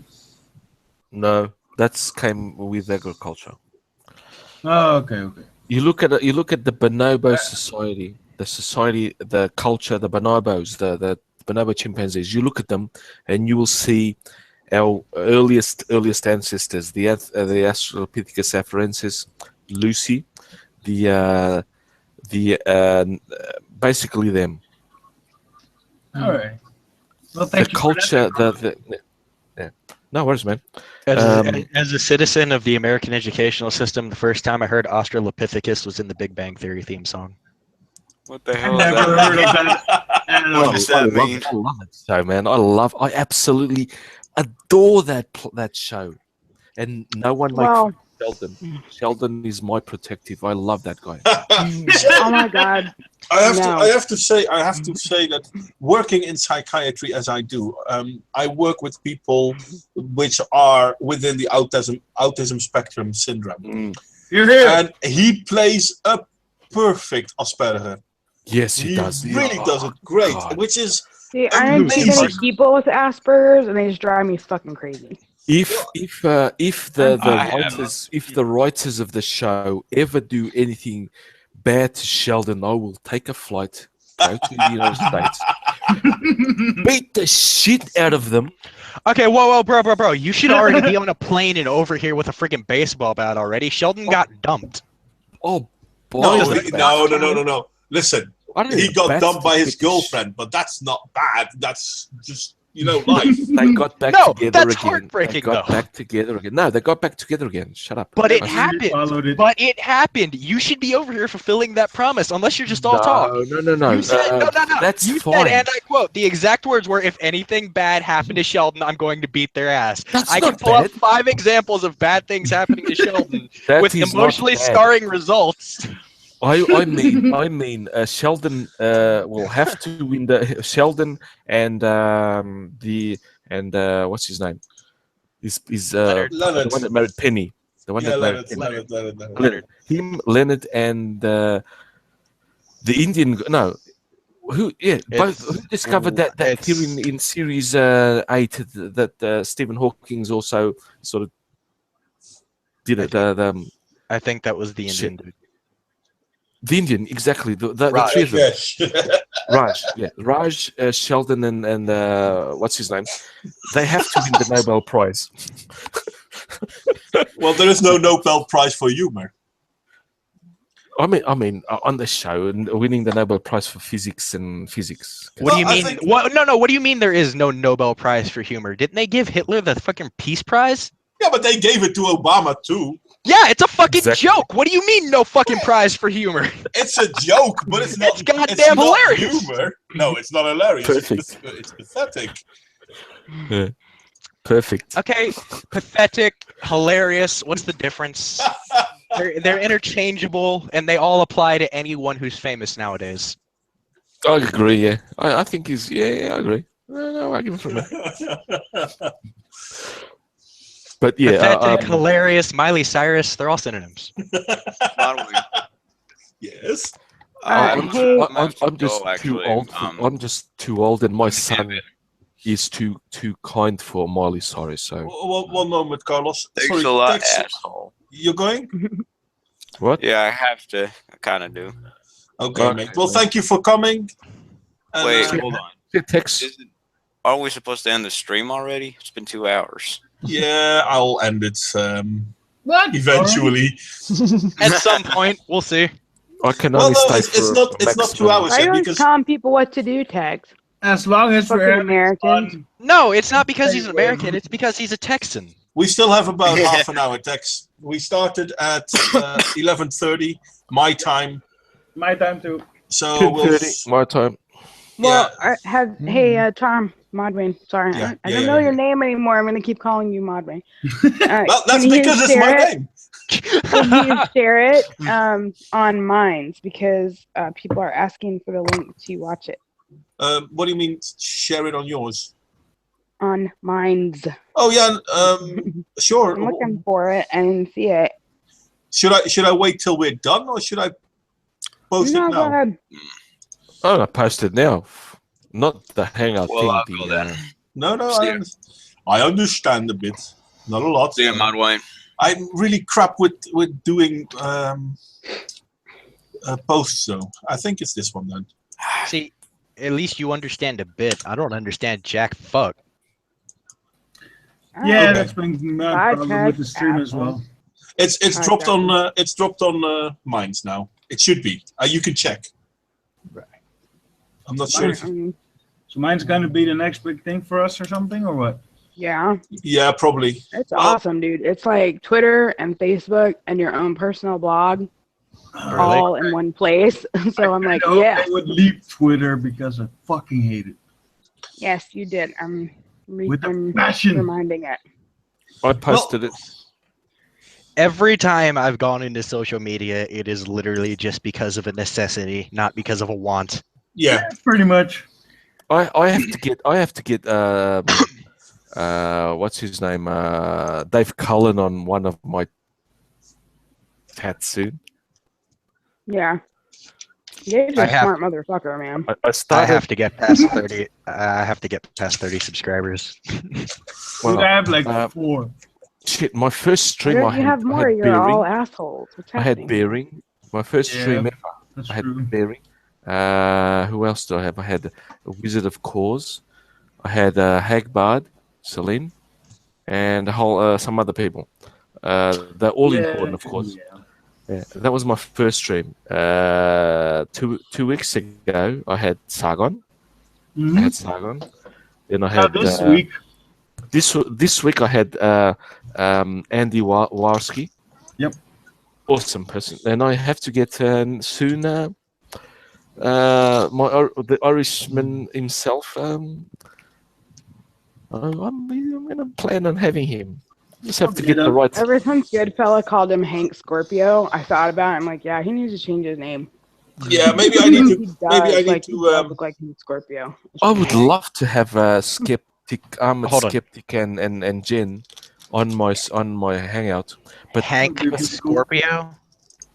Yeah, think about it. Hank Scorpio from The Simpsons. Dude, I'm just using my real name on here. Wait, that was actually from The Simpsons? Yeah. I just pictured That was Hank an Hill in Just episode Cause of 2. No. Hank Scorpio, because Homer goes to work for like a Google kind of company, and Hank Scorpio is the like super awesome boss who ends up being like a total take over the world, crazy Austin Powers villain. Oh.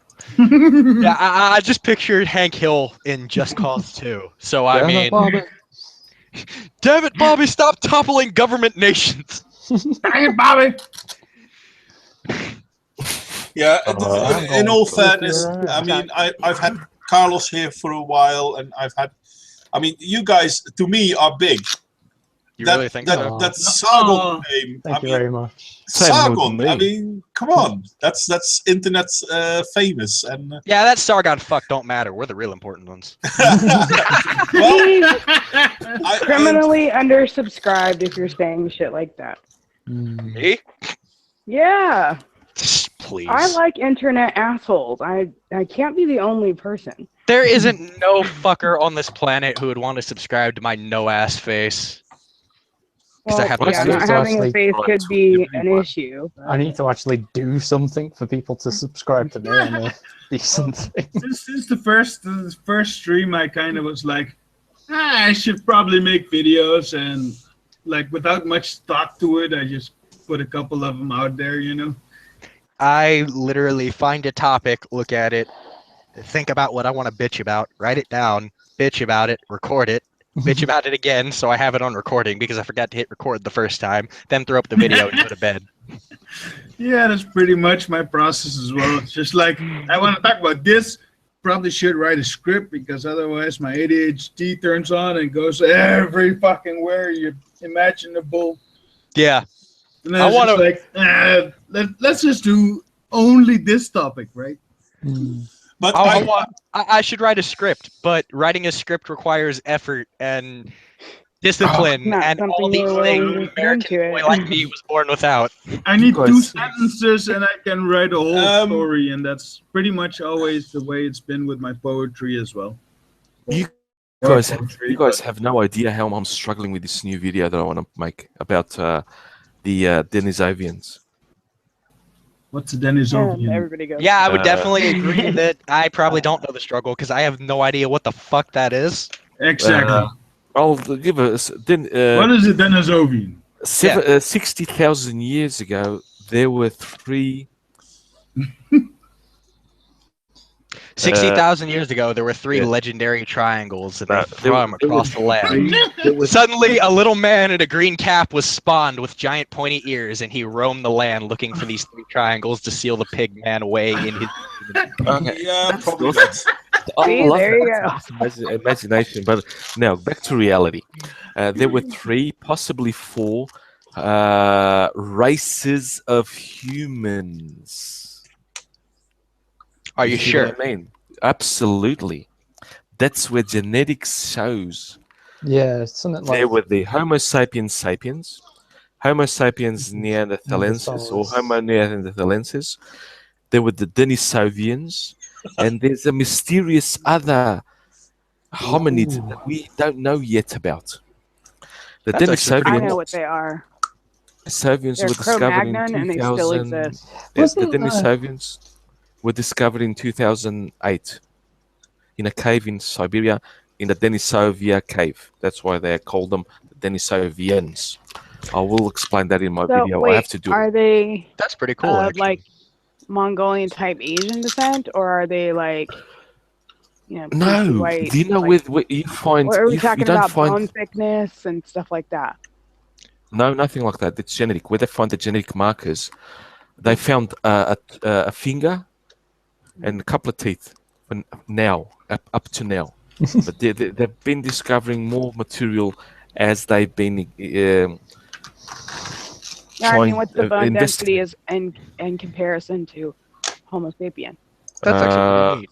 No. Basically, they should be basically like a hybrid. No, they should be. They came out of Homo heidelbergensis, our immediate ancestor, which gave rise to us Neanderthals, and those and another one.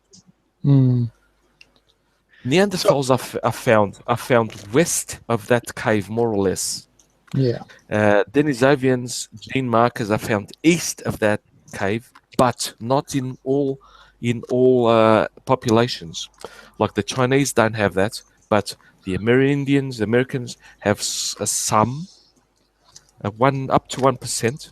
The Australian Aborigines and a few Polynesian islanders in that area have up to 5% Denisovian genes. Like the Europeans have up to 4% Neanderthal genes. I have 3.5 to 1%. Yeah. So does this explain why? No, wait. What is it, Denisovian? Sorry.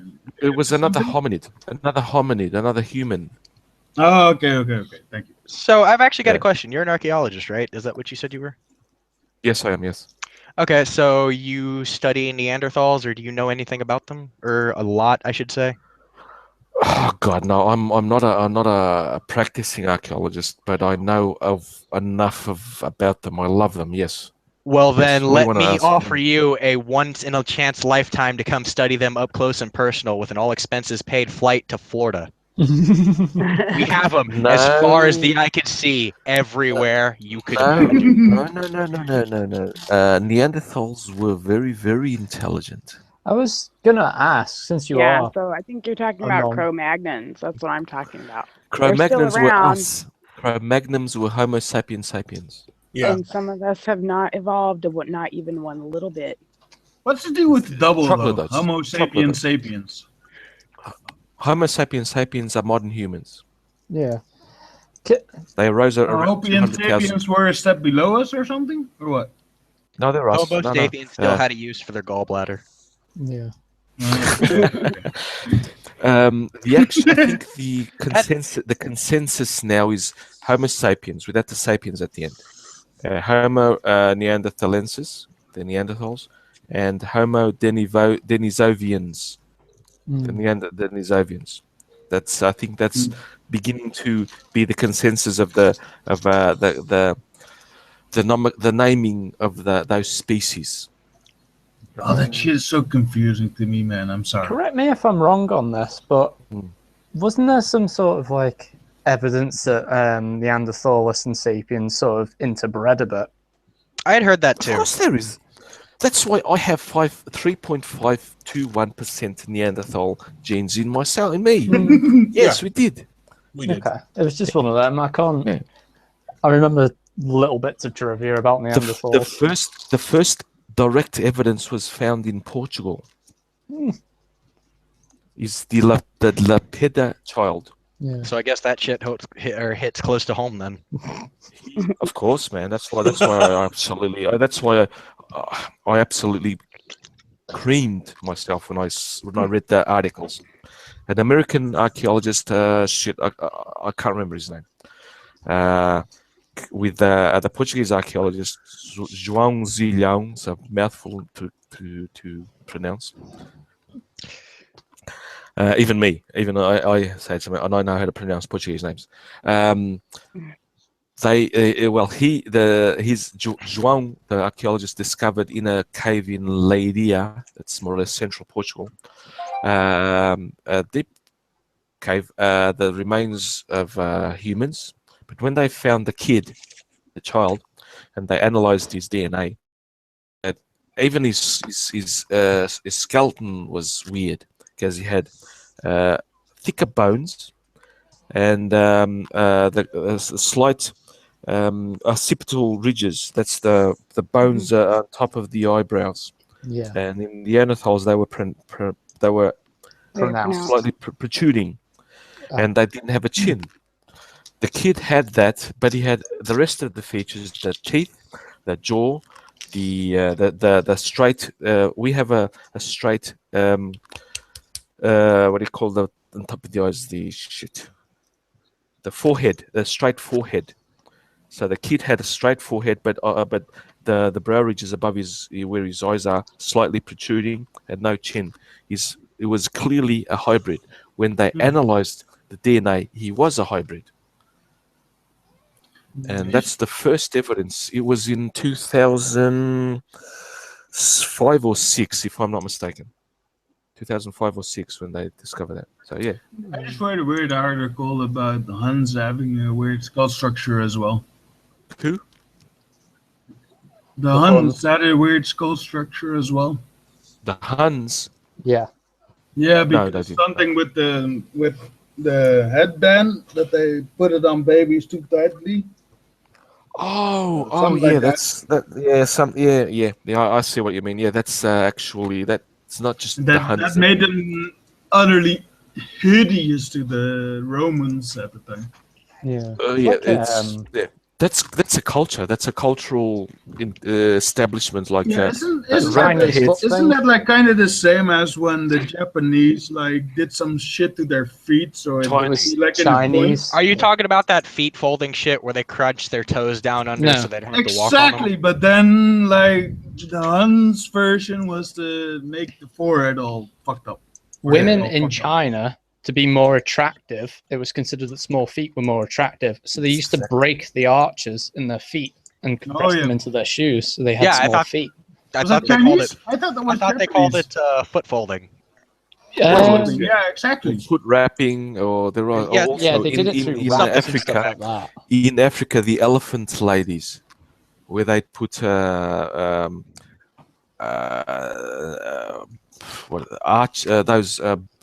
round metal thing around their necks, and added one to make the neck grow. Oh, like the metal rings. Oh, yeah. The metal rings, yeah, that's rings. That's what I wanted to say. Shit, I drank a bit too much. I'm going to bed in a few minutes anyway. But, I never understood that shit, man. I know that experience. Couple of rings and the neck just stretches out. That is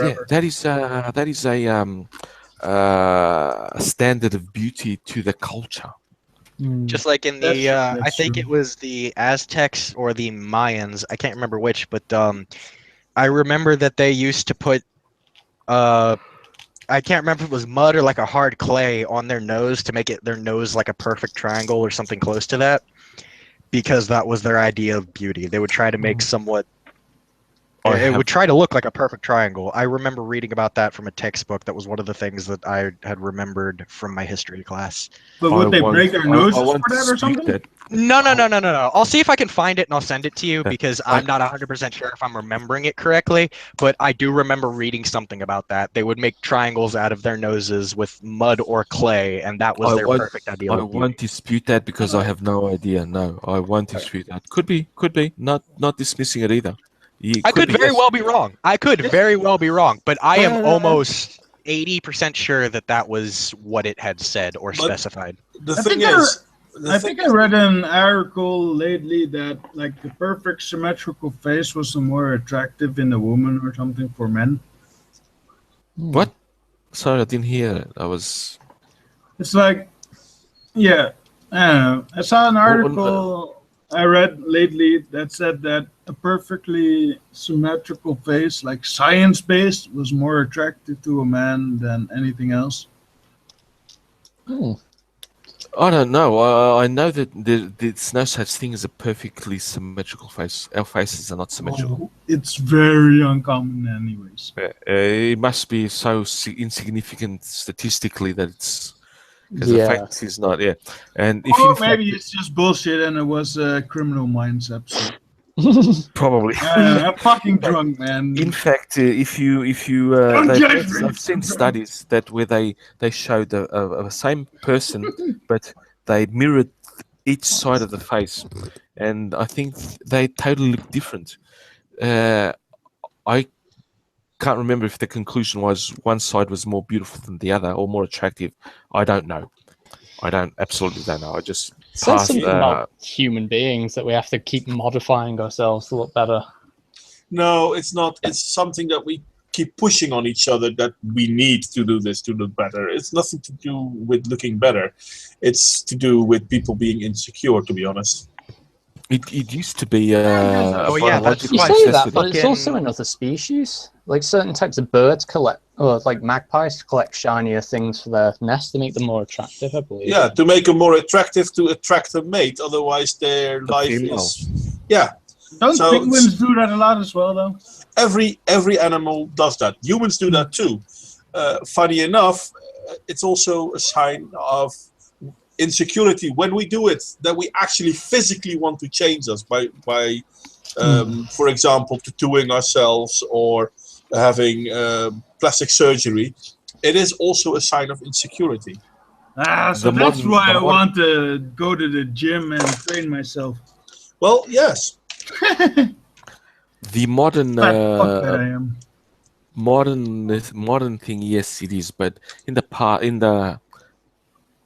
biological past, I mean, I'm talking about pre-agriculture, when we were still evolving, and that it was a necessity. We had to find the most able and the most apt individual to mate with, male and female. Yeah. The females, what would be? It's all the sexual organ, of course. It's not funny. I know it is funny, of course, but it's not. So, if you look at... Well, either it is or it isn't. Pick one. No, it's both. It can't be both. Yes, it either is or isn't. It is both. In terms of... when you talk to me, it can be both. There's a third option, which I mostly apply. Third option. Fourth and fifth as well. But yeah. Fourth and fifth. Why do you think... What about the sixth? Why do you think today... It's not important. I'm going to talk about boobs, man. What, the birds or... Boobs. The boobies. Breasticles.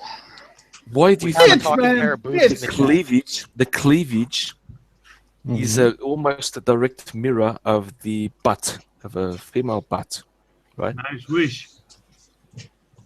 Well, I said almost. I didn't say exactly. Yeah, I said I kind of almost. wish my butt was as good looking as my boobs. I'd be like, yep, that's right.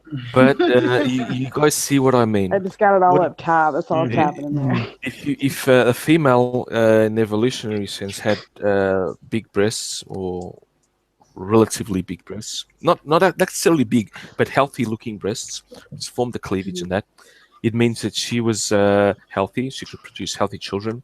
etc., etc. Yep. So if you look to see that from behind, it was the butt.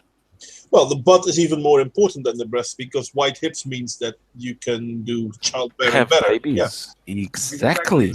And if you look from the front, you see the boobs. Yep. And they sort of mirror the backside, the pelvis, and etc. It's biological.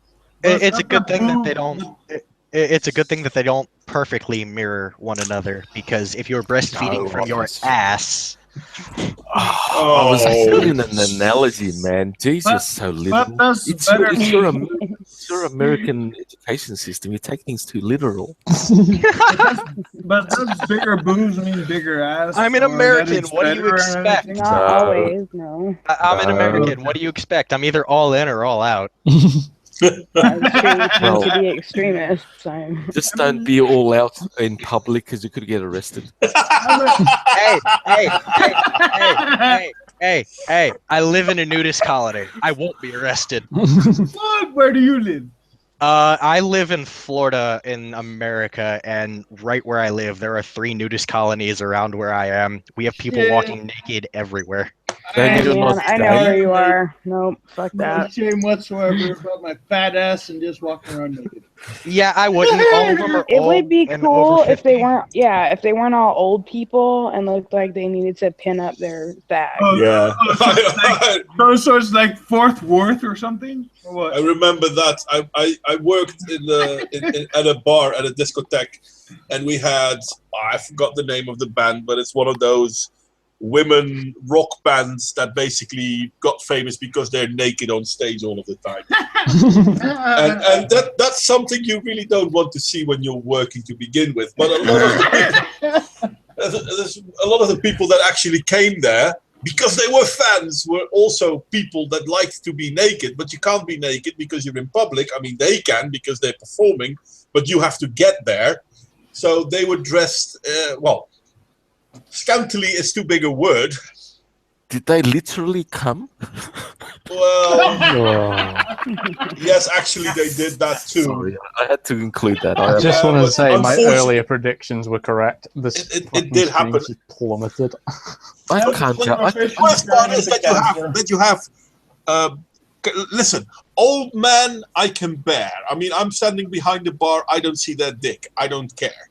But Old women, oh my god.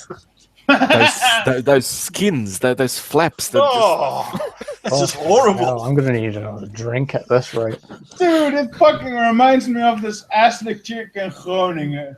It's just like, tits were nice, hips were nice. She turned around and me and my buddy were just like fucking mouth all wide open like, oh my god, are you fucking kidding me? It was no a man. ass. No ass whatsoever. We were just like, what the fuck happened here? Anyway, because we are. I'm sorry, I'm drunk. No, that's okay. But we're all over the place now, and it's deteriorating badly. Back to fucking slavery. Well, considering that I wanted to quit in about 5 minutes from now, I don't think that going back to slavery is that big of an issue. And I do think that we mentioned most of European slavery. We didn't go into chattel slavery, to be honest, but that could be next stream. I don't even know what it is, man. I'm sorry. Chattel slavery is what happened in the second part of the slavery business in America. Yeah, when you could be owned for life. Yeah. Oh, right. It wasn't just America. South America had it too. Say Americas. Chattel slavery, I swear to God, is... Chattel slavery is America, sorry. It's the only slavery that matters in America.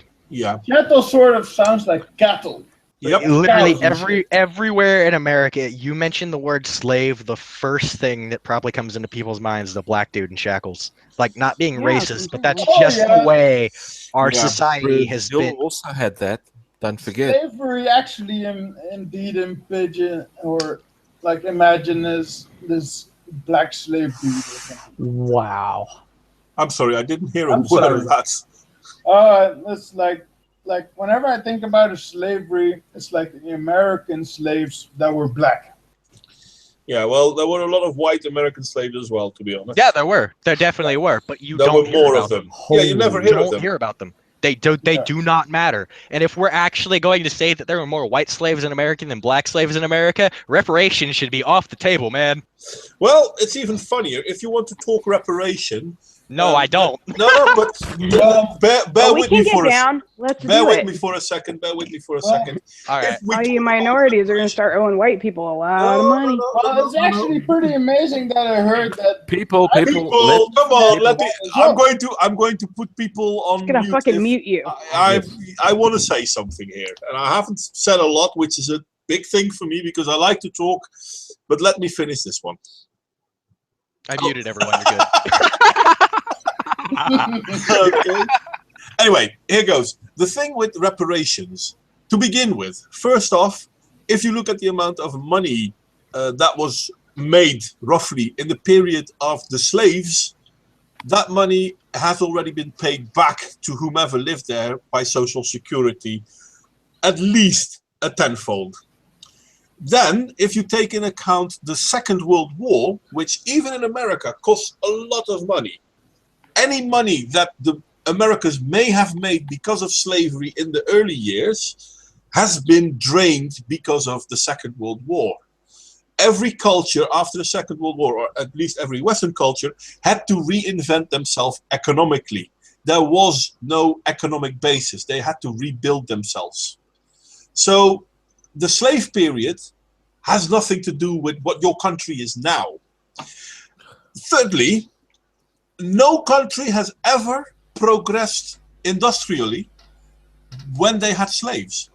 Slavery is a big break on development in your, well, production ways, food production, material production, because when you have a lot of slaves, you don't really need to think about better ways of producing. As soon as you stop using slaves, you will see a lot of industrial growth. There, that's the three things I want to say about slavery. And I'm just letting you know right now that in America, that doesn't matter. We have to say that all you expand on want. what you just said, Modwain. Well, we can... Because Stop shouting into the mic. In another hangout, we will expand on that because yes, that is actually a topic I'd really like to be here for.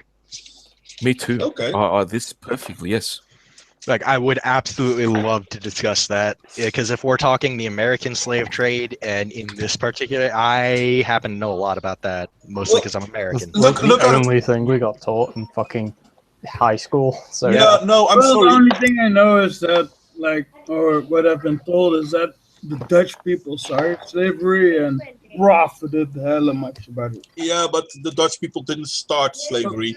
And in all fairness, most Americans know shit all about their own slavery history. Well, apparently neither do I. So I would like to be at least in the chat of that stream. Well, we could do that. I'd kind of like to know when it was like became popular to just sort of ignore the facts of slavery before. I did link it in the little group chat. You want to know when it became Sorry, I don't mean to interrupt you. I can't see it on my tablet, sorry. You want to know... Sorry, I'm out of way you first. Thank you. It started roughly in the 1920s when the Americans started to have a code for what their movies were and were not allowed to see. Stop. And because of that, movies and television shows, or well, at the beginning there weren't really much television shows. We understand now? This is not acceptable behavior? I'm sorry, I'll stop then. Sorry. No. Well, no. The first movie I saw about slavery was the Amistad. You don't fight. It's the kids. You have words, use them. Am I clear? Thank you. No. Yes, ma'am. Go ahead. Actually, Grace, can you repeat your question? Just because I had something I wanted to add, and I brain farted. So. No, I wanted to know in education, like in academia or whatever, when it became unpopular to keep talking about it. Because even in academia, people are not talking about white slavery because it's an uncommon and a very unfriendly subject. It's the same that you don't hear a lot about the atrocities of the communist regimes of Stalin during the Second World War. But wasn't it very common though in those periods? I would actually like to add on to that a little bit. With I think this is just my personal view on it. I have no facts to back this up. This is just how I've seen it. I think it's become really unpopular to discuss, especially in the academic side of things, because a lot of our instructors, especially over here, since about 92, have jumped headfirst into the intersectionality discussion. Well, there is that, but it's older than that. I know, but I'm just gonna I never learned about it, but I know my dad did, because my dad knows about it. And he went to school a good 30 years before I did. So sometime in that time, the K-12 program was affected by this, is all I'm going to say. Most likely. I wouldn't know that, but most likely. Well, my grandfather was born in 1916, and he never learned about it either. And it really my great-grandfather. Where did he go to school? Where did he go to school? Where was he from? He was from Ireland, so that's why I'm like, you think he would have heard about it since they were the slaves. They were a large group of slaves. There were more Irish slaves in America than black slaves. I was about to say. I just asked. Well, that's why I'm kind of curious about when it fell out of fashion to discuss it academically. Because I know my if you dad major in knows about history, you'll still hear about it. I know my dad knows about it because I'll discuss it with him, and he learned about it sometime within the past 30 years. But that was in Pennsylvania, over in the East Coast area, northern. Well, yeah. Well, it's harder to ignore history, and when you grow up in the east of the U.S., especially in Pennsylvania, kind of in your face all the time. So. Especially in Pennsylvania. Oh, I wish I knew more of history, man. Well, it is something I will look into, and shall we say next week or the week after that we do this topic, so that people can have a chance to actually look into it themselves as well? Oh yeah, definitely. But send me some articles so I can actually read upon it and maybe have an opinion about it. I'll drop whatever I find in the group chat. All right. Thank you very much about that, man. All right. No problem. Thank you for having me on. Okay, guys, I'm going to ask you now then, because considering everyone who's here, I hope you can all come. But those that can't come, you don't have to. Don't worry. Do you want to do it next Wednesday or the Wednesday after? Whatever you decide, mate. Whenever you like, really. I would prefer the second week, not next week, the week after, because I have plans next Wednesday, and I'm not sure if I'm going to be here. I'm always available about 10 p.m. London time every day of the week, except maybe Fridays, which I go out, or Saturdays. But the rest of the week, no worries. That's the Wednesday stream, though. My biggest issue is I have no schedule to speak of, save for I just have to be at my class on fucking Wednesday, Friday, and Monday. So why is next Wednesday not an option for you then? Next Wednesday, my sister's coming over, and we have a plan. We're gonna go see movies, and then we're gonna go to fucking Busch Gardens. That's okay. Awesome. Well, that's good. So also, family shit. Days I'm not available because that's when I hold my own stream. So yeah, I'm going to keep it on a Wednesday, Carlos, because I don't want to interfere with yours. I may change mine. I'm thinking of changing to the weekend. I'll don't go to Wednesday. That's all I'm saying. No, absolutely not. No. Modwain's got Wednesdays covered. No. Anyway, no. Base Mama, Wednesday the 28th. Good for you too? Yeah, seems good for me. Awesome. I'm marking it down. I'll be there. Okay, stream Slavery America. America or Americas? No, I think we're going to go with the US of A, because that's the main question. Why do people know part Why of do it? white people need reparations? I think we should stick with the USA, but we might want to make a topic of discussing the plunder of the Aztecs, the Indians, the Incas by the Spanish, because I believe that they might have used slavery there too. No, they didn't. No, really? They didn't. No. Really? No, Aztecs made worst slaves ever. That's the Amerindians were shit slaves. That's fucking shocking. We like taking white was. people for slaves. Before they even had a chance, I think. Oh, no, That's they- shocking to me. What- that, what- honest to God. Why do you think they looked at said to the Portuguese, "Oh, could you give us some slaves?" I said, "Oh, sure. We'll ask our Arab, our Muslim partners. Hey, Muslims, do you have slaves? Yeah, sure. Bring them over. We'll sell them to the Spaniards, the Yeah. Dutch, the English, the French." And that's why they got brought there, because the Aztecs they captured slaves themselves. They didn't make good slaves. No.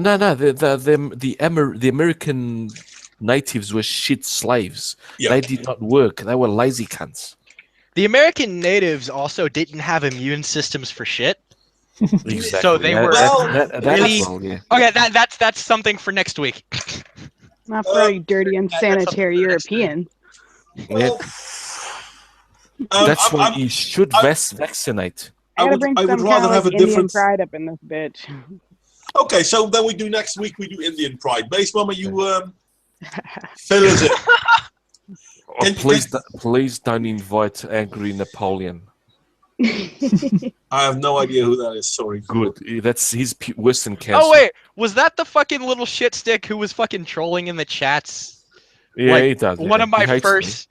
This was like my first stream that I was on here with. It was me, Tom, when Tom was running him. I think it was me, Modwain, Undoomed, and a bunch of other people. 80 million And natives.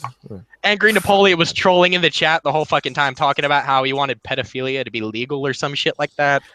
Really? I think he It goes. was- He I goes. don't- Whenever I appear, he says, he went for the "Whites have MOT destroyed approach. 80 million natives in America, when there was only actually about 20 to 30 million in the whole of the both continents." Yeah, in the whole world. I can't give you 100% exactly on what he was doing. All I know is that we were joking at him, calling him a pedophile. But Of anyway, what he guys, said. I am going to call an end to it. Yep. I did enjoy the stream. Yep. I really had a good time. I'm really grateful for Sargon's appearance, and I'm really grateful for your work once again, Carlos.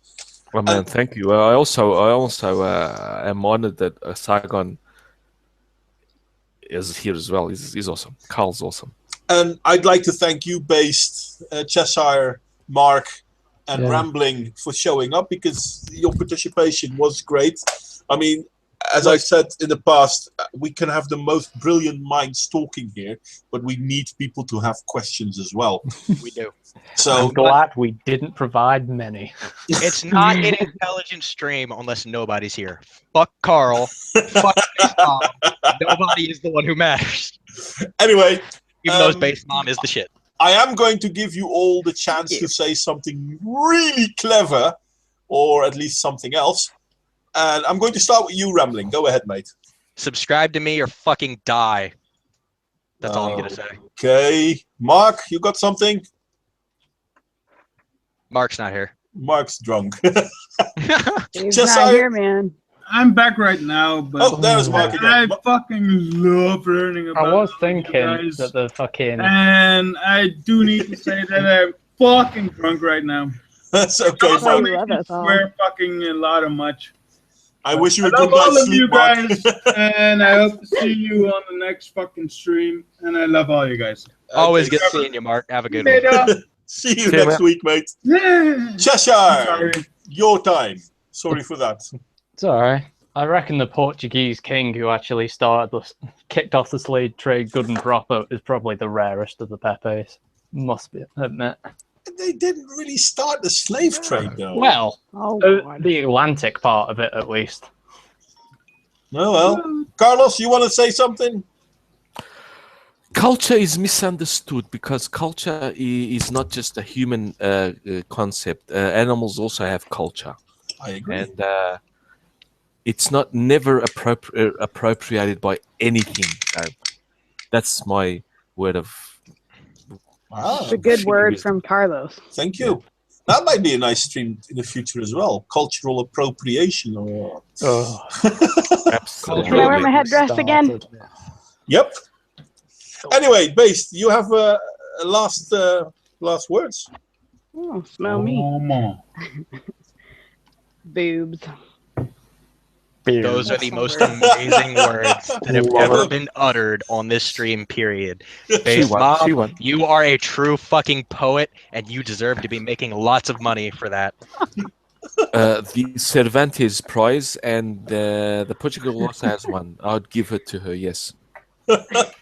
Okay.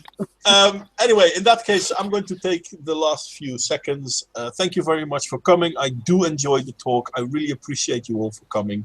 It was great fun, even though I'm not that good at keeping everyone in line. Thank you, Carlos, for proving that from time to time. And I hope to see you all next week. And what did we say next week we would do? I can't remember. Next week we're doing Slavery in America. White slavery. No, slavery in America on the 28th. Next week we're doing Indian appropriation or Indian. Wait, which Indians? Not Indian appropriation. Next week let's do appropriation. Yeah, appropriation. I'm fine. Yeah. Are you guys on about red Indians or? Because this is an American thing. Feather Indians, not dot Indians. Just cultural appropriation. Yeah, just cultural. As you know the woo woo woo woo instead of no, not welcome to Staccato. Enough of the Indians. It's just the woo kind, appropriation. not the kind. No, it's not. We're on about. Oh, for fuck's sake, people! Do I have to start kill the ignoring stream! people? Kill the stream! Cancer! Bye bye. Bye.